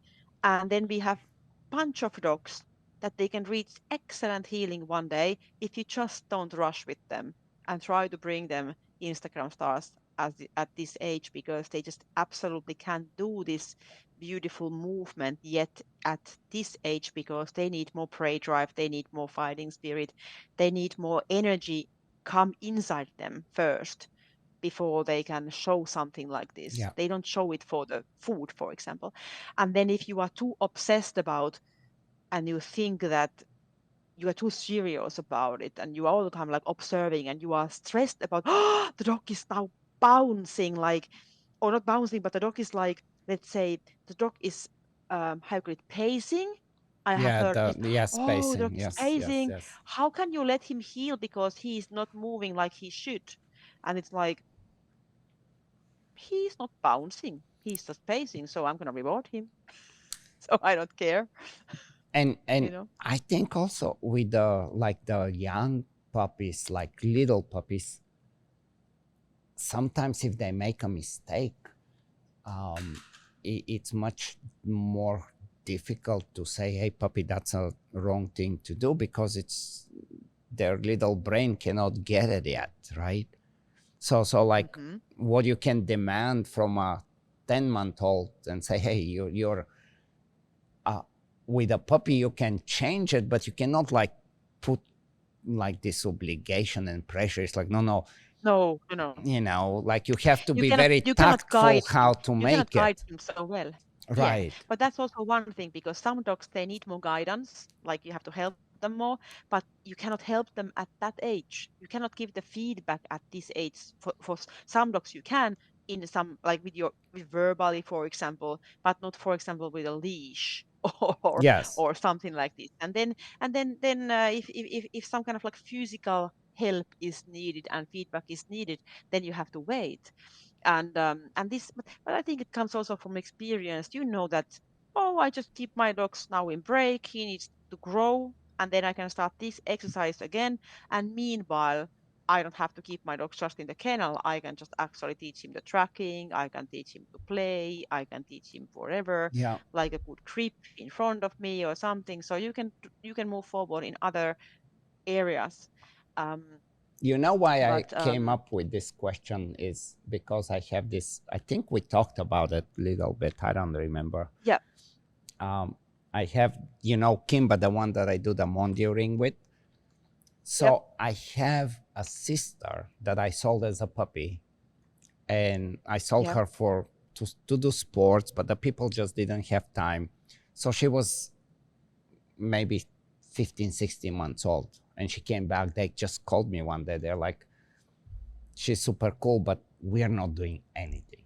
And what I mean by not doing anything, I mean, she looked like a coffee table. She was just like little fat Malinois that didn't know anything. 16 months old. And within 3 months, the amount of understanding of IGP that she does in a lot of ways some things way better than my boy. Um, and I find it a little bit easier to teach her. And I don't know if it's just because she's so talented and it just Yeah. she's searching to okay, am I doing right? It's one of these dogs. It's like, Mm-hmm. is that Yeah. what you Who want want? to cooperate and Right, engage? Yeah. right. It's which is super cool, and we move very fast. Yeah. But like anything that I show her, the difference between if I do it with a little puppy and do it with her, like with her, I I feel that she understands the purpose of the behavior. Like, why do I need to do it this way, or to where the puppy will do it but not understand it, you know?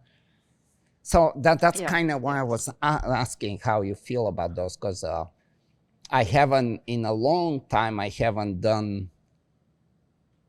started that late with a dog. And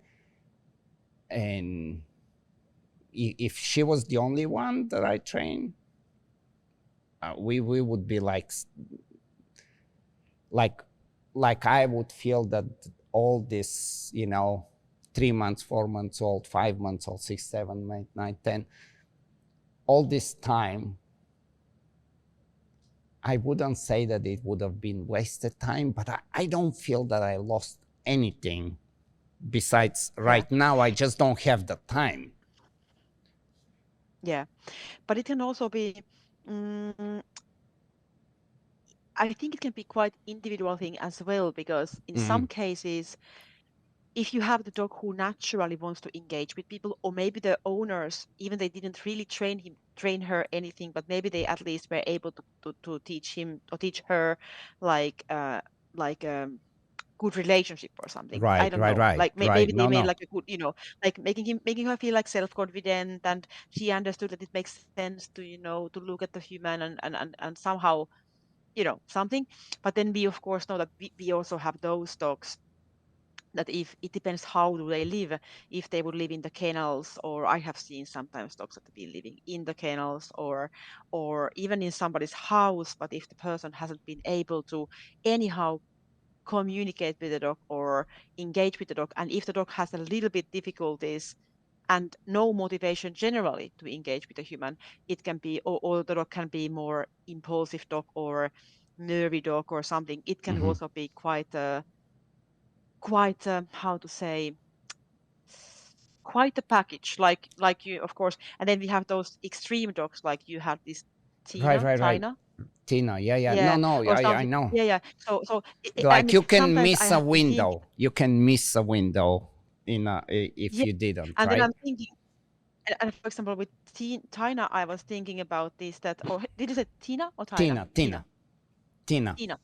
So Tina, I was thinking that I would love to have seen that dog, that if you would have been the breeder and you would have kept her from Oof. early beginning, that would the dog never even be diagnosed by any kind of wrong behavior. You know what I mean?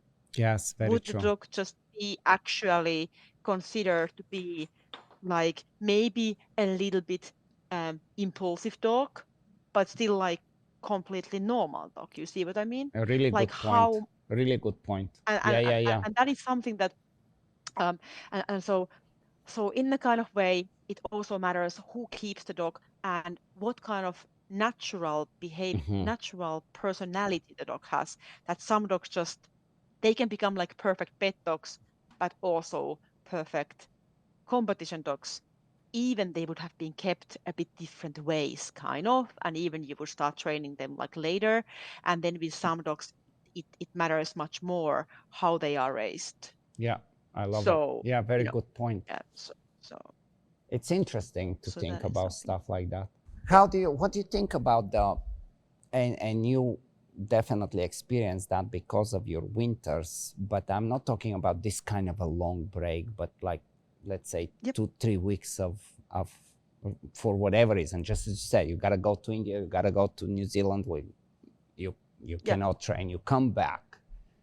Do you feel that there is more motivation and it comes more easy, everything, or do you feel that you need to catch up? How do you feel that kind of break affects the training? Often it doesn't affect much if it's just like 3-4 weeks. So not that much. But again, we come for this individual point that with some dogs, um, it affects more positively, and for some dogs more negatively, and for some dogs not at all. That's like my experience. That yeah, like and even what part it would affect. Like, can be that the dog is a little more like if I have a dog who has a little difficulties in self-control, for example, and then I have been away, then maybe the first few sessions I have to remind them that it makes sense for them to control themselves and reward them from that, and but even sometimes but you correct have them the from that. yeah, but you have the toss up between control that you want, but also that extreme desire. It's like, I'm gonna break that down because I really want to come for the recall, right? Yes. Yes. So we So cannot, something. like, it's very delicate situation, right? Not to I mean, to get the control, but not to break that motivation that's building up. Yeah, yeah, yes. And then also depending how tired you are from the traveling, right? Like we talked in the beginning about our emotions. So sometimes when we come back and we wish that we kind of like we would like to start exactly where we ended up. And then but now we are maybe a little bit more impatient, maybe we are a little bit tired or something like this. So I have also learned some things like when I come back from somewhere that maybe I try to I try to lower my expectations, and then I can positively surprise when the dog is better than I expected, than expecting it to be completely perfect and starting from where we ended. And then also understand myself, like what I need when I come back after, and it depends also on the dog, because I have those dogs like that I'm so excited to again take my dog and go training him. Yes. And then I have those dogs I'm like, no need, let's go, let's go Wh- training and Where is it let's gonna go go? grinding again. Yeah, it's kind of like it it's it is like it's like easier when you really you know get so much joy out of the training Yeah. versus when you just take it as a learning process. Yeah. So yeah, I guess it goes both ways. Like also the you as the trainer, how Yeah, you feel about the you. separation, right? That's a good point. Yes. Yeah, it would be like human relationships, Right. whether you come Very true. home and Very and true. you are like, I love to come home, and for even you would have like a great travels, but still, of course, traveling is stressful. But you are like, either you are coming home and you are enjoying also like that, or whether you are like, oh, Yes. Yes. I Very come true. home, the holiday ended. I know that. Yeah. Good one. Yeah, How I about think the dogs. how about the because like we both, well, now you have your focus on one dog, but for a moment you trained two dogs, and Hmm. I ended up training at the moment three. I mean, I have Oh yeah. Tarzan, I have the Mondio, and now I have the female that we just talked about, because Yeah. I took her back. I'm like, well, I mean, the genetics are right. Everything is right about her. I'm a breeder. I have to keep her. But then everything I showed her, it just skyrockets, and it would be so wrong not to train her. So here I am with three Hmm. dogs. You for a moment had two dogs. What is your feeling about focusing on one dog versus having two dogs? And there is the dangers, of course, of when we have one dog, and I hope this never happens, but you know like I've been, actually, now that I'm thinking, throughout my years I've been twice in this situation where I had a very nice female one time, and all of a sudden at 2 years old she decided that she's noise sensitive, and Mm. it was the end of it. Then I had Yeah. another male that I spent, so like there is the, you can spend three good years to get somewhere, and there is this dead end. and you Yeah, some have kind of health nothing. issue or something can happen, Right, for example. Yeah. right. So And how are you feeling about having two dogs versus one dog versus like what's your take on those?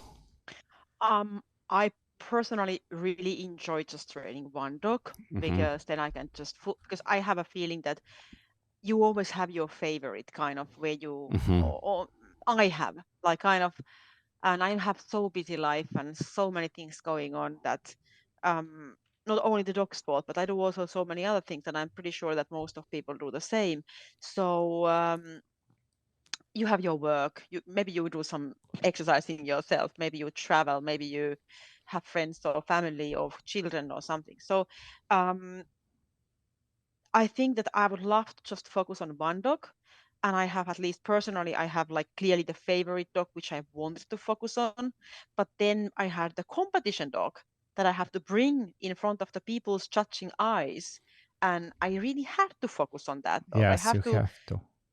choose, because often they have a bit different needs, even for tracking wise, that you have to decide whether you go to track to the certain kind of area which is good for your older competition dog, or you go to some easy field which is better for the puppy, but you choose actually the competition one because you know that that is going to be judged, like soon, and you just cannot risk that, so you have to do that. So then I didn't have time to, oh, I first drive there and make my track, and then after that I drive to another field, and so I just didn't track then so much, and so something like this. But on the other way around, what I'm now concerned is because I stopped training, of course, the elder one, and now I'm just focusing on the young one. But I was thinking that I would, should I take another puppy? Mm. Because this look, this really cool young puppy what I right now have, I x-rayed him, and he has one vertebra too less. So he has the LTV4 because he doesn't have 7 vertebrae. He Mm. has 6 vertebrae. And I don't have experience of this kind of thing. I have experience of having Malinois. Once there was a female who had one extra vertebra, so the back was very long, Hmm. and so the LTV4 came from different reason. But this dog I gave it like to one of my friend, but this dog had to be put down later because she really got like big problems, big issues in her Yeah, yeah, movements yeah. and everything. And now I'm really stressed about this, that what if my dog, for example, starts to get symptoms one day. Now he's perfectly healthy, and the veterinarian and the orthopedist, they told me just keep on doing, just like nothing would have happened, Right, like he right. would be perfectly healthy. But then then I was afraid of like what if they come spondylus, or Yeah, yeah, yeah. what if something happens, and I'm like and then I have put all my heart and soul for this dog, which I love to do. But then on the other way around, what if he's 3-4 years old and I can't compete because he suddenly starts to limp, And the and part that and sucks and is that it's gonna show right about that time, right? It's not gonna show now. yeah, it's not gonna show now. And then but then the veterinarians, they told me like this, that you know what, you can have a perfectly healthy dog and you keep on training for years, and one day he breaks the leg. He just breaks the That's leg, right. or he gets a cancer, or he gets whatever, you just don't know that. Just So like us. kind of like, yeah, yeah, I mean, we can know that it can, anything can happen. So basically, but that made me thinking that I'm gonna die if even this happens now to me. So maybe I should take a puppy, See, like that's crazy. just So in you're case. you're already getting sucked into another one. But then I'm just thinking that if I would take a puppy, I know that that puppy would be more like, not like you mentioned before, like crazy way trained. He would be the puppy who just like, learns to behave. I make a little bit work. I take it very easy way, very relaxed way. And then I will start to train Right, him one right. day, like more effectively, I mean, if there something is happens to my important elder one. kind of imprinting, if you want to call it that. I mean, there's some important things that for sure you have to do as a puppy, Yeah, right? some For sure, foundation, for yes. Yeah. sure. But Interesting. not that heavyweight, not that kind of like a forcing like a, because of course like when I'm thinking about that I want to make Voito the next world champion if it's anyhow possible, or at least the greatest possible working dog I can have, and so I also put more pressure on that also to myself. Even I skip the tracking though, uh, but uh, but then it's Yeah, yeah, no, I I know, I also know know. that I wouldn't need. But you can also take it a bit more easy. Like also with, I'm pretty sure that even Voito hasn't had so much tracking now. I can still catch it up because Hmm. he's talented and he has like everything is in a good way. So even it will start next spring, I think I can, I mean, we know that tracking you just have to kind of work, Yeah, but still I believe that it's not taking that long time if you have like a reasonably talented dog. yeah. That nothing is like yet lost because I didn't track for 2 months, I think with the young I ones, can. like where I was, it just came to me about the, like how with kids, let's say a kid is really good at tennis, and then the parents Yeah. are like, okay, let's sign him up 5 times a week, tennis. And at some Mm. point, the kid is like, I'm not gonna ever, as soon as I am old enough, I'm not touching this anymore. And it's not because he didn't like it to begin with, but it just was, they felt so forced into it that it was, Yeah. they The whole killed life the was just fun, tennis and right? nothing else. Yeah. Right. hmm I have had this a bit personally with myself in dancing, like when I was kid. So I was dancing 6 times in a week, and only Sunday was free. So always after school, I went to dance school. And I remember that I had never time to like meet my friends, or I had a feeling that I didn't have so much time for that when friends meet each other and I have to go there. And no matter, like, of course, sometimes I wanted to go, but then there were moments I was like, and we had like some dancing, like ballet, jazz dance, modern, Hmm. and I didn't like all the teachers and all the lessons. And it was like, oh, we have ballet today. I would just like to go to jazz dance. And so Right. eventually I was teenager and I quit like everything. Like all of a sudden I'm like, now I can decide myself. I Yeah. just don't want to go there anymore. Yeah. Yeah. Yeah. And then maybe also because I was also, I really wanted to ride with horses, but I just didn't get that chance. My parents didn't want me to do that.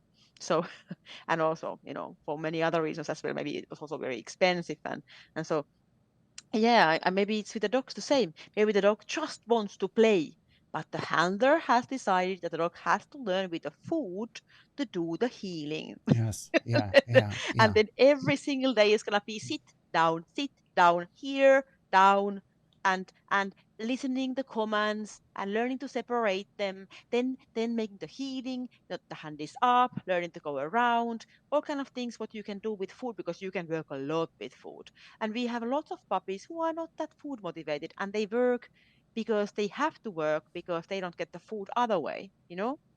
Right. And it's not a problem if you can make it fun for the dog, but if it comes for the dog like oh, and the handler feels herself or himself that I must do this obedience every morning and every daytime and every evening, otherwise my dog doesn't make progress. And then also the dog starts to feel like the same pressure, like the handler doesn't have fun, maybe the dog starts to have not so much fun, and the handler feels that the dog is not that talented like some other dog what he sees in the Instagram, or the brother shows so much more progress, same time. And then the handler starts to feel like, he doesn't get the ears up, I don't get the tail so happy, he really drops the head always when I start first step healing forward, what should I do? But the handler thinks that she has to be, patient and she has to be hardworking. So she keeps on pushing. And eventually the rock is like, fools. Whoops. I know. I know. So, Yeah. that's There maybe. is a, man, what was the name? Really cool. I'll say, I'll post the link for everybody as well. But a documentary about some of the biggest superstars in the sports, It's Yeah. called the search of greatness. And Yeah. so they were kind of, the documentary goes about Wayne Gretzky, the famous hockey Yeah. player, Yeah. and the Williams, the tennis, the sisters, Heard of and that. and like just like the biggest superstars of different sports. Yeah. And they interview them, and they kind of go back into their lives, and because of the coaching today, how a coach will go and you have to fit, you have to, if you're going to do this sport, you have to be about this height, you have to be about like a certain look, a type, and then you have Mm-hmm. to train so much. And almost none of those superstars fit. Like if a coach was to select them today for their sport, they would totally just ignore them. And Mm-hmm. Wayne Gretzky was really, I mean, they all are, but I mean, I highly recommend the movie. Like Yeah. he, What was the name of the movie? In Search of Greatness. In I'll Search send of you the Great. link. Yeah. Perfect. Yeah. You would Yes. absolutely love it. I need to see.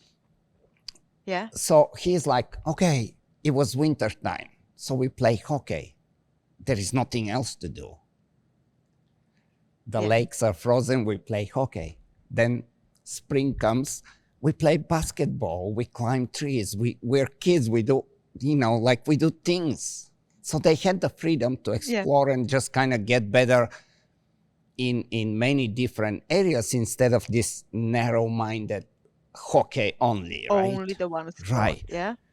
And so the gist of it, in the documentary, was that you gotta allow the kids to grow in many different areas instead of just focusing them in one place, even though that's their main talent.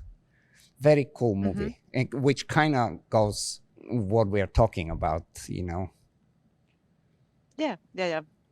And I think it could be applied a bit with the dogs as well in this way, and especially in our sport, because we have three disciplines, and when you get a puppy, you can already see from the little puppy where the puppy is the most talented, or he can be in different areas talented, or he can be all of them.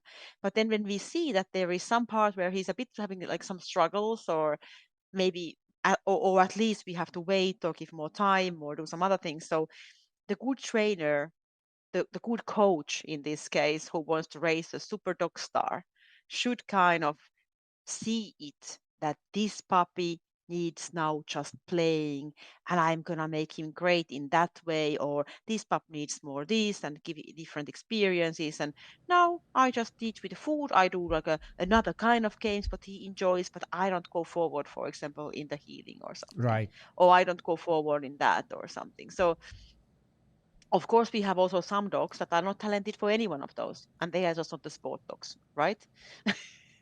But then most of dogs are not the multi-talented in every single thing. So like with humans, it would be the same, that they can become like super cool stars, but we have to coach them a bit differently to reach their full potential. And that's the key, to be able to kind of Navigate. step out, and it's like, okay, that's not what I would do, but that's what the puppy needs. Yeah, yeah. Sometimes. And also I think this is so important to also to handlers to understand that in our sport there is no like like one method that has to be forcefully uh, done or execute. It's that you the best results always come when you learn to adapt and go a little bit. The truth always individual, um, like choose it wisely, like what you do and what not to do, and read the dog all the time. And also I think that's also funny part is reading the dog all the time, because you can do this kind of reading in a clever way without putting pressure on the dog, or you can be Yes. obsessed about that as well. Like, Oh, I have to now the dog shows the ears go behind. And now the dog feels insecure. Yeah, he feels insecure because you feel insecure. or or the dog feels unsureness or confused. He's confused because he just doesn't know what to do and you don't show him the way or something. So yeah, we can also do that like obsessed, or we can have it, we can do it in a nice way. Where do you think it's Really the going? emotions. What do you think about the? Do you think the stick hits will come back Stick hits.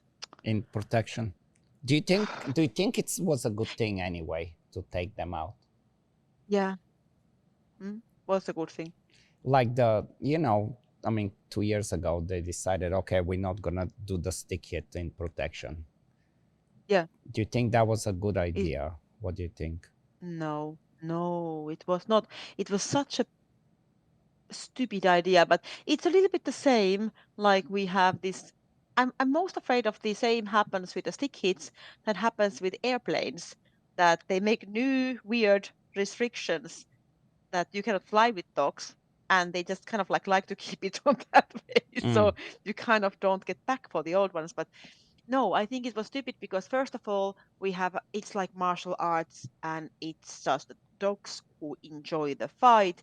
They yes, also enjoy the stick hits. And yes, when you make it forbidden, you actually it's like answering for those animal Talibans that it's okay, like it's not okay to hit the dog because stick hits are like a it's like a kind of it's a kind of a game with a it's the dog, and the good challenge, dogs exactly. enjoy it's a Yes, challenge, and the good yes, dogs they get more excited and they're like, oh, I'm gonna make more fight, and I get yes, more excited. And when you have to keep on fighting with them like so gently that I don't touch the dog with the stick or I do nothing, I don't even then the good dogs are like feeling it a bit even boring, right? yes. They feel it's a bit like it's like playing with a kid some game, like some board game, and letting him win so that he feels that you let him win, and there is not actually you're not a real opponent, So true, so true. It's the Yes. same, So you know? I did I love it. I just did a podcast with a very interesting guy, Yeah, Dr. Sergio Pellis, and he famous with doing researching play with animals, and specifically a lot of times he spent with rats and how they play, yeah, and basically figuring out what play is good for, and why we play and so on. yeah, And this came up in the conversation, which we know, even if we don't think about it intuitively, we appreciate that there is some, when two dogs play, when two people, you know, that there is a challenge and there is some level of discomfort that you kind of want to mess with it, you want to experience it, you want to yeah, overcome it, and when you do, you yes, grow out of that, and that's where the like the all the animal rights and the force free trainers, they start comparing, I don't know, some golden retriever or chihuahua or something yeah. to a Who Malinois or a don't like the German stick hits? Shepherd, Yeah, right? And it's yeah, like, well, how many people want to get punched in the face? Not everybody, right? But there is kids that dream that they're gonna end up in a fight, in a competition, and test themselves, and they see it as a in a very different way than somebody else. and just a random person who doesn't make boxing, for example. Yes. Yeah. And then if you think about like you remember we have been in roller coaster together in Disneyland, right? Or somewhere we have Hmm, been in hmm. Tampa. Yeah. Okay. So uh, you see, um, it's discomfortable. I don't like when it starts to go like, it starts to go down, but eventually it's cool feeling. Right, Like eventually it right, was fun, right? right. And so, but it's a little discomfort there. But we don't go for that kind of. It makes some people they don't want to go to this kind of like a we have a name like a possujuna in Finnish. It's like a pig train, like a for little kids, like for those 3-year-old ones, Yeah, where there are not big hills, but adults don't want to go there because it would feel like, why would I exactly. go there? Because it's not even even a hill, you know. And Exactly. then it doesn't make any discomfort. So people do lots of things to excite them. Like even you wouldn't like to get punched in the face or you don't want to do boxing, but a lot of people want to go to amusement parks. And part Yes. of this kind of amusement parks idea is that you do like things that are a bit like scary and you feel slight discomfort, even sometimes a little bit like a fear, but then you overcome it and you're like, oh, I was so brave and Yes. it was so cool, and we go again. That was actually funnier than I thought, and you want to go again to the same equipment or so on, you know. And So what is the so cool so part is that it's yeah, all yeah, by choice. Like you cannot force a dog to do yeah. protection. You cannot No, force it. no. They either like it or they They need, don't. yeah, Just like a exactly. boxer, they either like to box or they don't. And Yeah. when we were They talking don't with go to that, fight that Steve if they don't want that, you know, right, right? right, And when you see like the dogs that we train, you see like there is like we talk about it when I was in Florida with Mahis when he was young, and that people should see when we already take him from the, you know, from the car or from the kennel or somewhere and we bring them to the field, how much they pull. And he was like so yes. happy that he didn't know I was like jumping up and down and It's and the ultimate like high. ultimate high and ultimate happiness what this dog can ever feel anywhere. And to take that joy away from that dog, it would be, in my opinion, animal cruelty almost. Like Right. he No, loves it for so sure. much. For sure it will be. Yes. That's kind of what, And so when we were talking about the play with that professor, you know, what he mentioned was, we know this, like everybody knows it, which is like you don't need, like you almost don't need a study for something like this. But if two rats play or if two dogs play and the one plays way too nice, the other one would mhm, rather pick somebody else to play with, to where there is a little more challenge, to where he's trying to grab him by the neck, but the other one more doesn't equal let part him. there. Right. Yeah. Like there's gotta be a Yeah. little bit of that. Otherwise, who wants to play? Just as you said, like who wants to go in the baby 2-year old roller coaster? Yes. Hopefully, Yeah. I Yeah. mean, I And hope that somehow this gets reversed, because it changed, like it really changed us. Like when I look at it right now, our sport is not quite the same. and just taking the emotions, like generally thinking that the animal, I don't know how to say that. I have been I have started to say them like I know I shouldn't say that, but I'm kind of like the extremists, those real animal Talibans. They Right. they they always want to take all the emotions, like emotions would be a bad thing. And they try to make like every dog should just stay like calm and not experience anything and just be all the time Yes. so, oh yeah, and that is like it's just so And making this me is a angry night. because This is the nightmare for a dog like yours or mine dog. Like yes, it's a nightmare it's for a this kind of dog nightmare. You have or to put people them on like us. some Prozac. You have to like that would be Medicate the them worst thing soon. possible. Yeah, yeah. And for example, yeah, so and then they start to have all kind of bad behaviors like this Tina dog, what For you sure. you, you have For experienced. sure. Not all, of course, but more that direction. They start to bark at people. They start to get like loud in the house and do stupid things just because they don't feel the ultimate happiness ever. And then They're trying to and that is so find sad it. They're trying to find that experience, and they end up finding it somewhere. in the wrong way.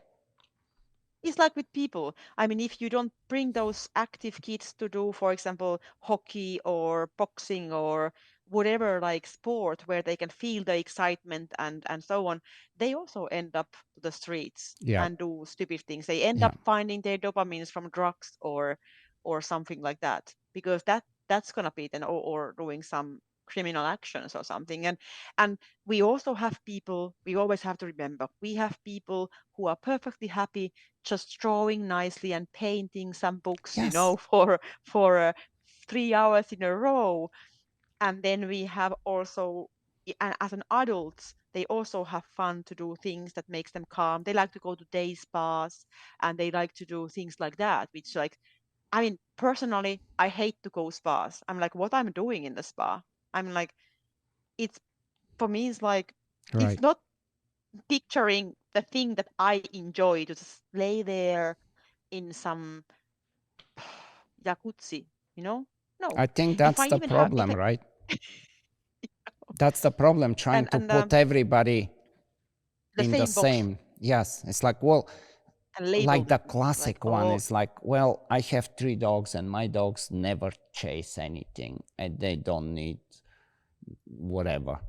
It's like, yeah, great because that your dogs I don't. can condition them with the food perfectly. Like, Yes, I have been so good trainer. I always gave them food, and they will have never chased any animals because this whatever counter blah, blah, blah, blah, works so perfectly with them. And it's yes, like, yeah, right. And right, then, yeah, yeah. So labeling dogs, labeling people to the same box and thinking everybody has same needs is so wrong, because dogs really have personalities. They have so different kind of personalities even inside the same breed.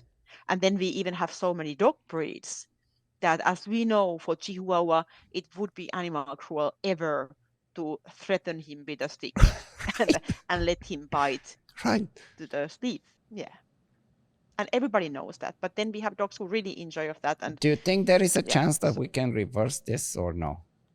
I don't I know. hope, but I hope that the whole world, I think we just have to change the whole world. I hope the whole world would go more reverse, because it's not only about this thing. I think that is wrong nowadays, that we have become so like we are offending our minds, like because we think that, or some people think that an animal suffers when we train, and the person has never asked from that animal, does he really suffer, and the Right. same happens, we become so sensitive that we are like, I felt bad because I saw something.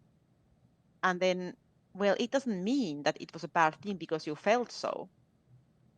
You know what I mean? No, Like exactly. that, not what you are feeling is not like And this the another synonym of another what's big actually problem that we always have. It's deciding, like the humans deciding what the dog may or may not like, But the same instead of happens with people watching as the well, dog telling you what they like and don't like. We have to right? decide But for them. How wrong is that? yeah, but they do the same nowadays with humans, right? They're like, I felt unsafe Yes, because you said something that made me feel unsafe. Even it's not like about me, but maybe somebody else could come offended about your words. You know what I mean? So maybe so it happens a bit the same. Like, if you crack some blonde jokes, and I'm kind of like a fake blonde, but whatever, I don't feel offended about that, right? or, or something, that's or interesting. whatever. Yeah, yeah. That's It's the that's same such a thing there, interesting. isn't it? Yes, yes. But if you do it in some other way, it's like you're gonna be cancelled or something.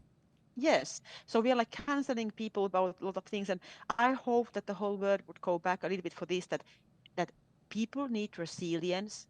Dogs need resilience. We should actually, instead of trying to save everybody from all the little uh, discomfortable situations, we actually could learn how can we become more stronger and learn to handle, like, you Right. know, different emotions and get up from that. And then also, the one thing is that we should always be able to discuss about things and not get so offended by something what somebody has done, or somebody has said, that we cannot, that the person or the animal or anybody has not even right to show after that actually it didn't mean anything, or Right. or what they really meant or something. Because nowadays some things are so sensitive topics that we cannot even talk about it. And I think that's the first issue, that we should be able to talk about the stick hits and talk about these kind of things, and whatever it is, the I topic. hope that we do. I hope that it's time to. And I understand, like I totally understand. Like, okay, if some country, without naming any country, but if some country has went so far out to be so extremist, and it's Mm-hmm. they have no chance, Yeah. okay, then let them deal with it, but don't impose it on everybody else. So, Yes.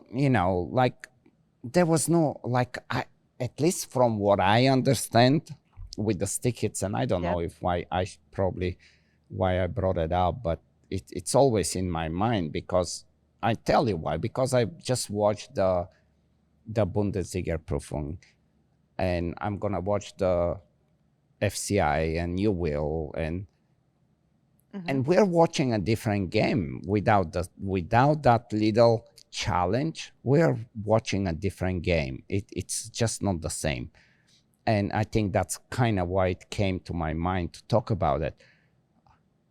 What is really the big puzzle for me is that nobody actually complained. Nobody forced the IGP community to get rid of the stick hits. That was from what I understand, it came like from inside, without the Yeah, I force of think so. the animal rights. Exactly. They were like thinking that we prevent like problems happening Hmm. by Hmm. making it this beforehand, something like that. And then the crazy part here is that in the training, like for example, like how to say, like it goes for this direction, that how you are playing with your dog. Are you allowed to touch your dog during the Right, game? right, right, Are you right. allowed to do things and something like this? And like and for example, when my dog is holding a toy in the mouth, and I'm taking him from his cheek, like both hands, like grabbing, like, Yes, ooh, what is this? Ooh, and I make these kind of emotions on him, and he's gonna be like, oh, it's mine, and he becomes more possessive, and he really fights hard for his soft ball or his little fox or whatever he has in the mouth, the toy fox, not a real fox. So just everybody who is yeah. listening to this, even the animal right activist. So when he's like, oh, it's gonna be mine. But even this kind of like, of course, the same kind of movement, if I would do it to Chihuahua when he has now no toy in the mouth, and I would do the same, they would get super scared, Yes, right? yes, But the same thing during the game is kind of like look how the dogs are wrestling by themselves. Like you yes, look two Malinois play fighting each other's, they do much more harder things. Like they use their mouth, and they don't know it's like cancelled and banned and ethically wrong to right. bite each other's or something. They are happily just playing. And I do the same when I play with my dog like this. But it can be like everything can be all the physical, because in my country the animal activists are saying that you shouldn't never even touch the dog, like in any way, not during playing, not Oof. during basically the whole touching is like um I don't know how to say it, but that there is like no need to Yeah, physically I'll touch the help dog. you. You know. You're dominating the dog, and the dog didn't consent for you to do this, and they just go crazy. The Like dog it's didn't just give you the right crazy. to do that.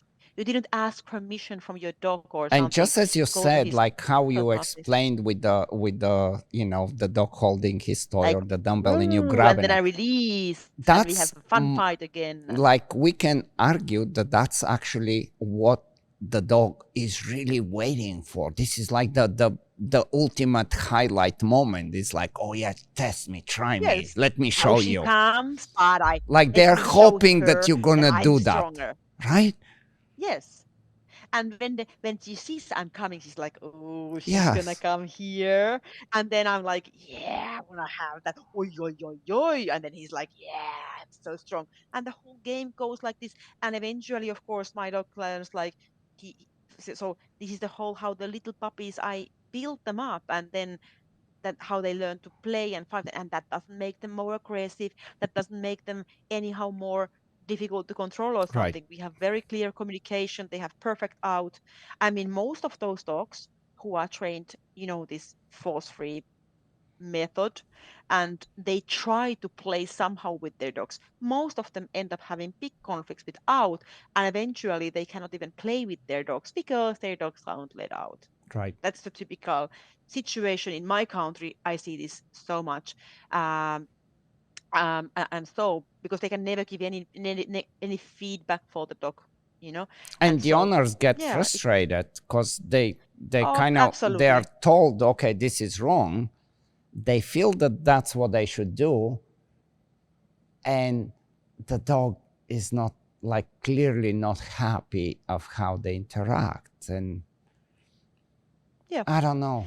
and yeah, there are many things how it impacts on the dog, and even in many situations it makes the dogs much more insecure because they don't have that kind of um, first of all, they don't have fun with their owners, like that much fun like those dogs that we can play those kind of games.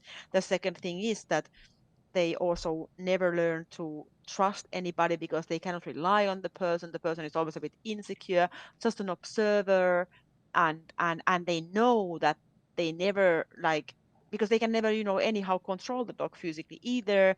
So um I can honestly say that the most unhappy dogs of my breeding, what I have sold dogs, have been the ones that have gone to families where they tried to train them completely force Hmm. free, Hmm. and they can't. And I just got like a message today from one pup buyer who has trained the dog completely force free.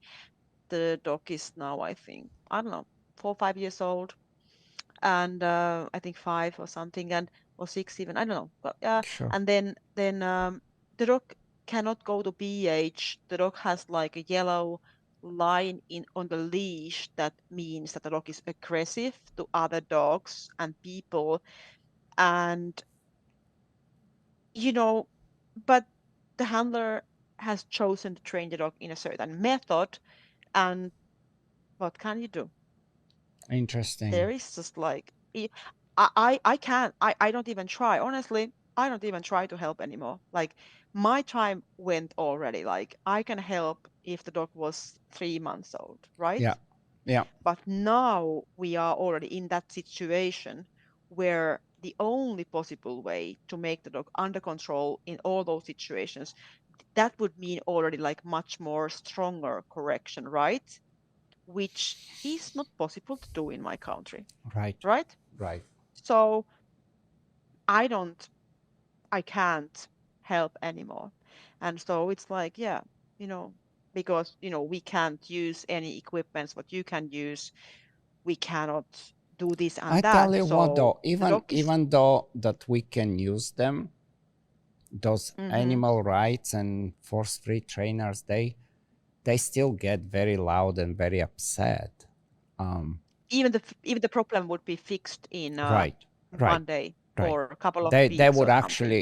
actually hate it if when it gets fixed, and If you then can they will if you say, can fix, "Oh, yeah. that was a quick fix." Of course, it was a quick fix, but when they say that was a quick fix, they mean that that was just fixed for the moment, but actually, it's gonna have a big problems later on. It's like, man, you cannot talk to these people. It's frustrating. Yeah. And I think that if the dog has had that problem already for years, Mm, then how we can talk about quick, you know what I mean? Like 4 years, the dog has wasted his life for the stress already. Should you wait 4 more years or what? right. And And that's then when they I know, would for put it example, on medication, and I mean, yeah, medication, and I know, for example, that this handler, like this dog, what I just mentioned about, she has been with this dog. She has been going to a professional dog trainer like regularly, mhm, like continuously, force-free trainer. But still, they are not able to make the dog even behaving that well that the dog would pass the BH. It will take time. Yeah, That's what they but say. It will take time. You yeah, need to be patient. You need to, and then when it doesn't, when clearly it's not working, what they end up doing, which is very, like I hate that part. Then they start blaming the owner of the dog that they are not doing the right, they're not yeah. following the instruction correctly. It's not the Or the system, it's breeding, the, or the breeder, or the or the breeder. Yeah. breeder. The breeder has bred a dog that has no impulse control, or not that control, or not this, or not that, you know? That's another thing. They blame the dog's personality, or they blame the handler that she is not doing it correctly. But that's Yeah. why we need to make sure that the sport, and not just the IGP, I think all the protection sport, all the dog sports stay the way they are, and we don't submit to the pressure, because we it causes problems. I mean, these are unhappy dogs that eventually end up being a problem dog, simply because, as we were saying, like with the kids, Mm-hmm. they end up doing bad things on the street instead of getting better at the gym and learning discipline and how to, you know, be good uh, uh, contributors to society, and so on. Yeah. Yeah, yeah. And as a breeder, I have also learned that my interview for the papayers is nowadays also different. Mm, Like, my questions I'm asking are something like, if you would need to physically prevent your dog, like chasing cars or animals or yeah, biting kids or whatever, are you able to do that? Are you ready to do that? Could you do that? How it fits to your personality? So I have like a certain kind of mental test for the papayers or something like I that. like it. And if they say no, I don't, if and then it's like, and when I have, since I decided to do this kind of thing, I have been able to have actually just like the right buyers Yeah, yeah, yeah, who yeah. I understand that you like it. cannot buy this kind of dog. I mean, if they feel like that, I would say I would recommend you to take, for example, um, like another breed, completely another breed. They can take a Chihuahua or some other dog like that, because maybe the dog will face a little bit similar issues, but they are not at least so big dogs, and Yeah, they, yeah. And we also have those dogs that are just lesser demanding generally. So exactly, it yeah. exactly. So then those are the dogs that they should be And taking. I'm thinking also, like there, I mean, there are some, but these are the exceptions. This is just not how it is. There are some force-free trainers that can get somewhere. They cannot get, at least not yet. I mean, I'm yet to see some force-free trainer get to where you Mm-hmm. have been consistently. They cannot Mm-hmm. yet, but they can do pretty good job. Yes, But I these are agree. few trainers, and they But there, devote all of their time and energy and knowledge, because you need the yes, time, you need the energy, you need the knowledge to make that happen. yes, A yeah. normal everyday person cannot be that trainer. Yeah, because first of all, it needs a lot of skills. Like they have to be good in communicating with dogs generally. Like they have to have a really good touch with dogs anyway. Their timing, their body language has to be so good already. And when they have this passion combined with their physical abilities, like they have good body control, good voice control, excellent timing and knowledge behind, and the ambition to do that, and they are ready to put their time and effort on that, they can bring the dogs, for example, to the championships. Like they can bring them to a championships. Maybe they are not the constant winners, but they can make nice results with with good dogs there, and so on. But the problem happens when we have people who have done already mistakes, right? Mhm. I mean, it's like it's difficult to fix the mistakes, and somebody has not the same time, not the same skills, not the same this and that, and a little bit more complicated dog even, and then this is like, there are like so many challenges that you can't anymore fix them with a reasonable time if you just are ideologist, if Right. and like your ideology is then like too limited. I don't know Yes, how you're to say that. restrained by the And your methods, ideology. yeah, Yes. and the methods what you can use, they are also limited. Like I said, that when for example I told you about this one like unfortunate pup who has learned to misbehave so badly, when the problem is already huge, even I can't help him. Even I would like to help, and I would have knowledge about the positive methods, I know it's not going to work. Right. So now it's not possible anymore. And then actually the only way to help the dog the best, and the only ethical way would be to actually help the dog, would already require like another kind of actions. But so Right. yeah, it's just how it is. But hopefully but that's why I hope that we don't we are not in a situation where soon we have more and more this kind of problems, because Yes, I think it's very important that yeah, we stop backing up extreme, and always be yeah, like feeling guilty. It's like, no, we have to be there able is to no talk about it, evidence, there is discuss no about it. reason for this. Yes. Yeah, Um, absolutely. Yeah, man, where we went, I didn't mean to go in this conversation, but it always comes up, and it started with the yeah, stick hits because again, stick hits, yeah, just watching the competition, and it's like, man, like it's like going to, you know, UFC or boxing, but you're not hitting each other. It's like, no, that's not the you game. just fake Right, hitting. Yes, right. It's called it was almost a shadow touch. boxing. Yes, it's like a joke. Yes, even I could then do boxing if you are not allowed to hit, because Right. I'm like, I don't want to have like, I don't want to have like different lips or broken bones in my own nose. I don't want to malform my nose. I'm very sensitive person about my face, right? So I don't want to do boxing. And but if there would be this kind of shadow boxing, maybe that could Yes. be my sport. So in So you some need to ways have you like can say, okay, we have more dogs and more can participate. more But people can do that as well. what about the people that actually the only reason they're doing it is because of that discomfort, because they like to do exactly that Mm-hmm. you cannot take it away. Maybe we reverse it. I hope I'm positive that maybe even the people up there that are hopefully listening to But you, us, maybe but often, we change it.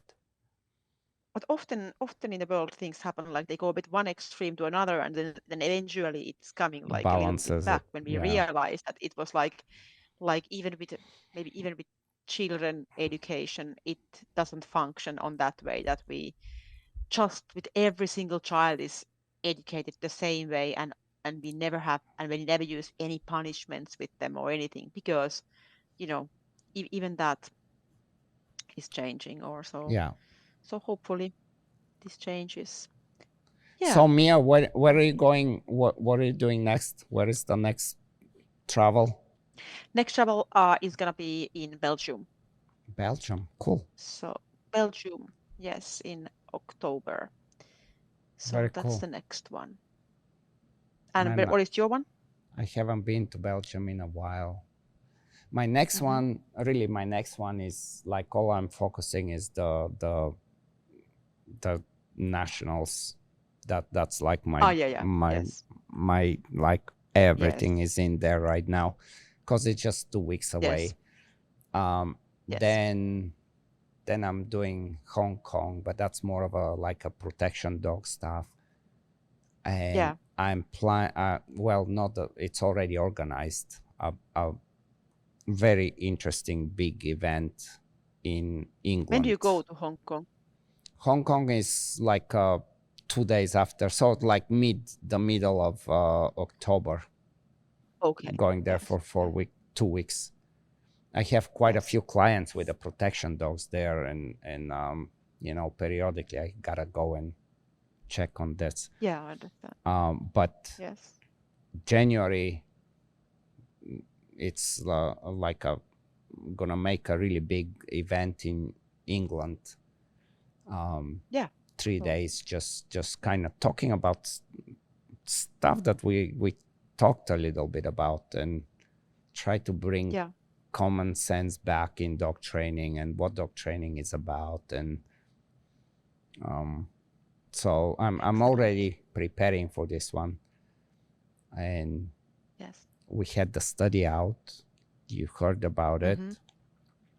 Yes, We're I gonna heard about it. work on another one now. Of course, the first three hate it, Yeah, and they and should. questioned about it They for sure. should. It's totally fine. We Mm-hmm. have hated every single study they did for the last 20 years. And Yes. we have no idea what the studies were about and how they did it. Yeah. In the one that we did, we actually can explain everything. Yeah. And you know what is I'm going to be talking about this eventually, make like a little presentation. But I don't, I don't really, it's not so important to me, the comparison between the force free and the dogs with the electric collar, which one is better, because you can have different ways to do it. What was very important is that we demonstrated very clearly that you can use electric collar, and there is no this tragic side effects for life that the dog gets so traumatized because they have experienced electric collar. This absolutely was shown that that's not the case. Like the dogs were just totally cool, very playful, just Now, if anybody thinks, oh, we can do the force-free side better, sure, we can do the electric collar side better. Like nobody, for example, when we use electric collar, we also use positive reinforcement, which in the study wasn't allowed. We had some, parameters that we had to follow. So, because I would understand, for example, that normally every dog trainer, modern world, at least most of what I know, would first of all motivate the dog first, that the dogs know what here means, like here, and they have been conditioned for that like long time, and they have been rewarded from that long time. And then if they still desire to chase the animal, and you call them here, then comes, for example, no, here, or some kind of correction. It can be made with a leash, or it can be perhaps done like in your test. It was done with e-collar, as I assumed. Yes.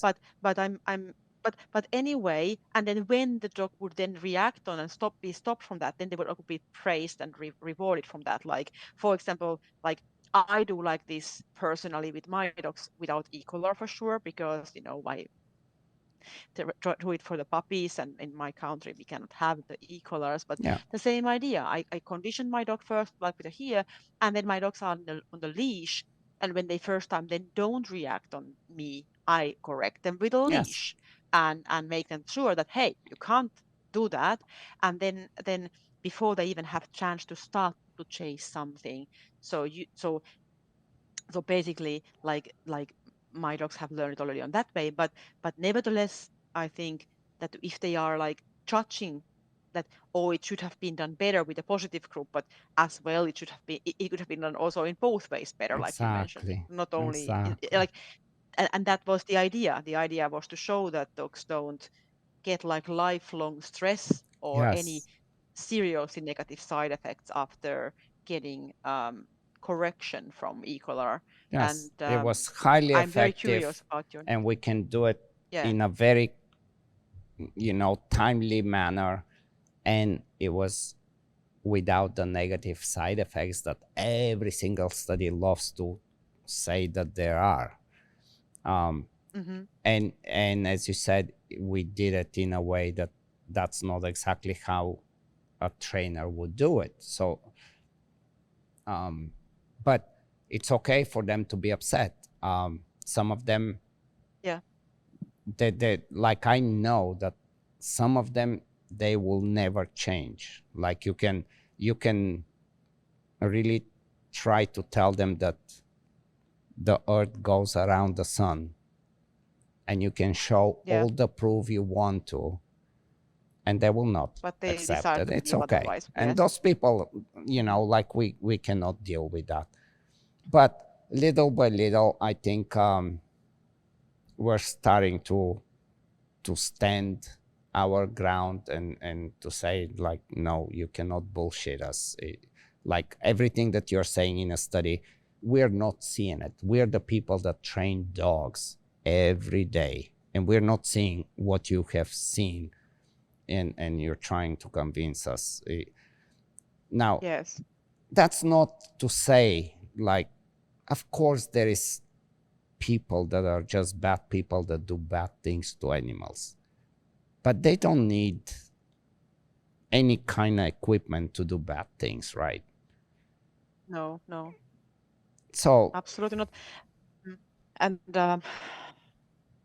yeah, and one of my veterinarian friend has once stated to me that the worst when she has been seeing like really bad things in her career, like when the animals have been abused, they have been done by that uh, poorly by hands or like yes, or legs like kicked or like hit or something.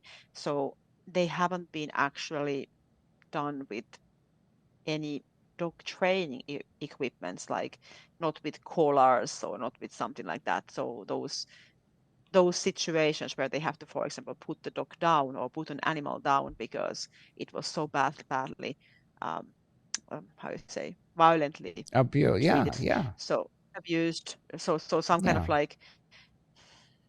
like really crazy situations. So It's of very course, lucky unfair us, to like I put haven't. everything into the same basket. It's like, no, there is, like, there Yes, is animal abuse, and I think we all are against animal abuse. But what yes. animal abuse really means, and what you are like in the keyboard in your computer fighting against,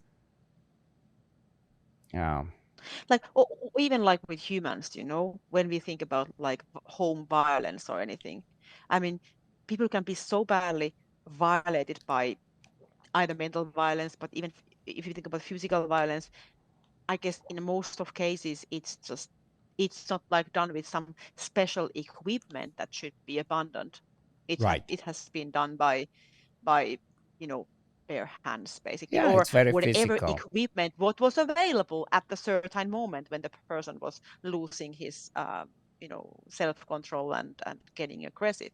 So that's a completely different thing, and eventually a lot of equipments have been created for sure to actually prevent violence happening.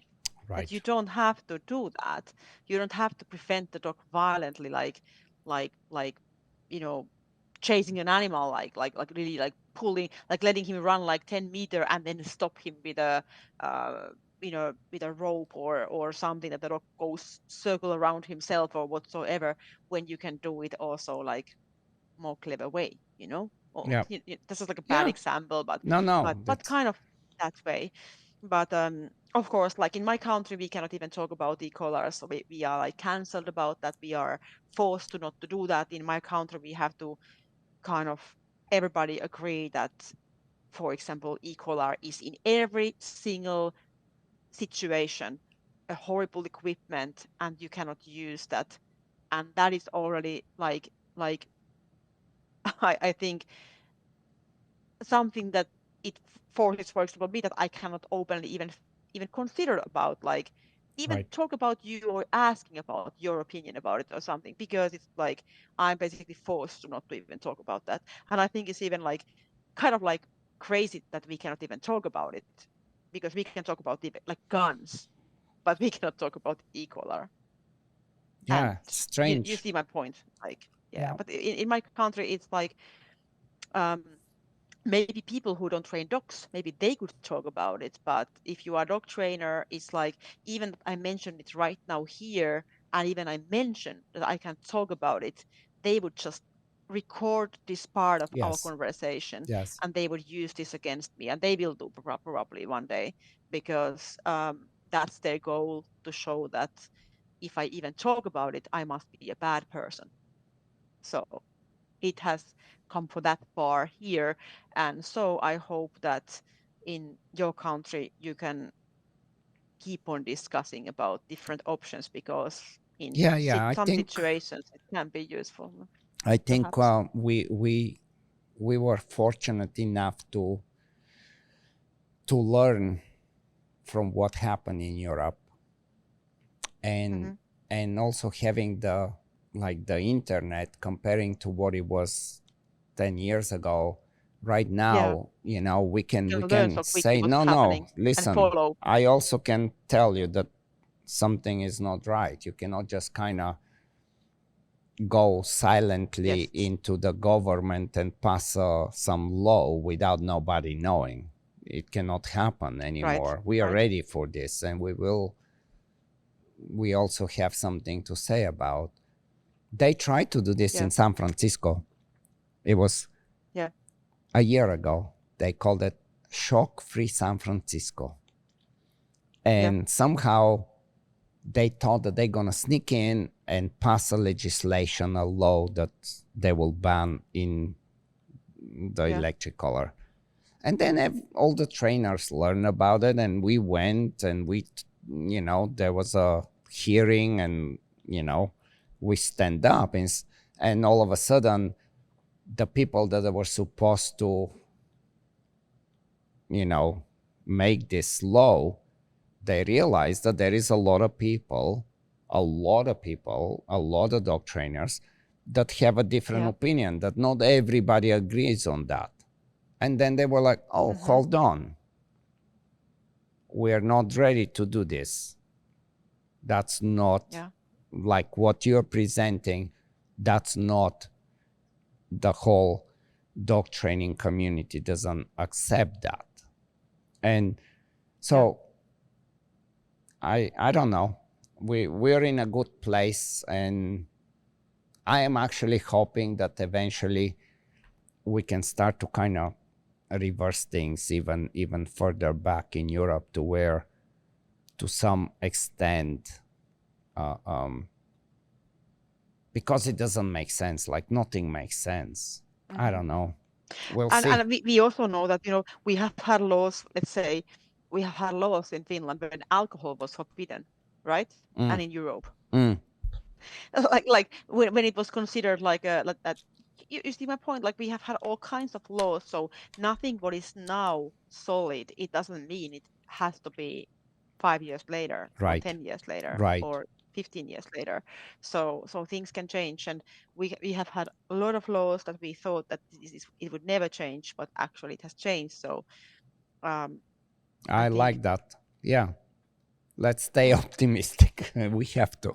Let's stay optimistic and not make everything forbidden just because somebody will drink too much, right? Yeah. I mean, Yeah. Yes. there is people that will drive their car and hit somebody and kill somebody. It doesn't mean we ban cars all of a sudden. Nobody drives cars. I mean, this is ridiculous. Yeah. Right. Cool. Okay. Mia. But hey, thanks. Good conversation. Good conversation. Yes. Hopefully, I don't know where I'm seeing you again. It's gonna be somewhere in Europe, I guess. Hopefully next year in the FMBB. And I wish the best luck to your nationals, for both of you and Natalia. So I really hope to see you in the team. Super. And if you compete, I definitely want to come to visit in Greece. Super. Okay, Mia. We stay in touch. So good one. Yes. Have a nice evening. Ciao. Bye-bye.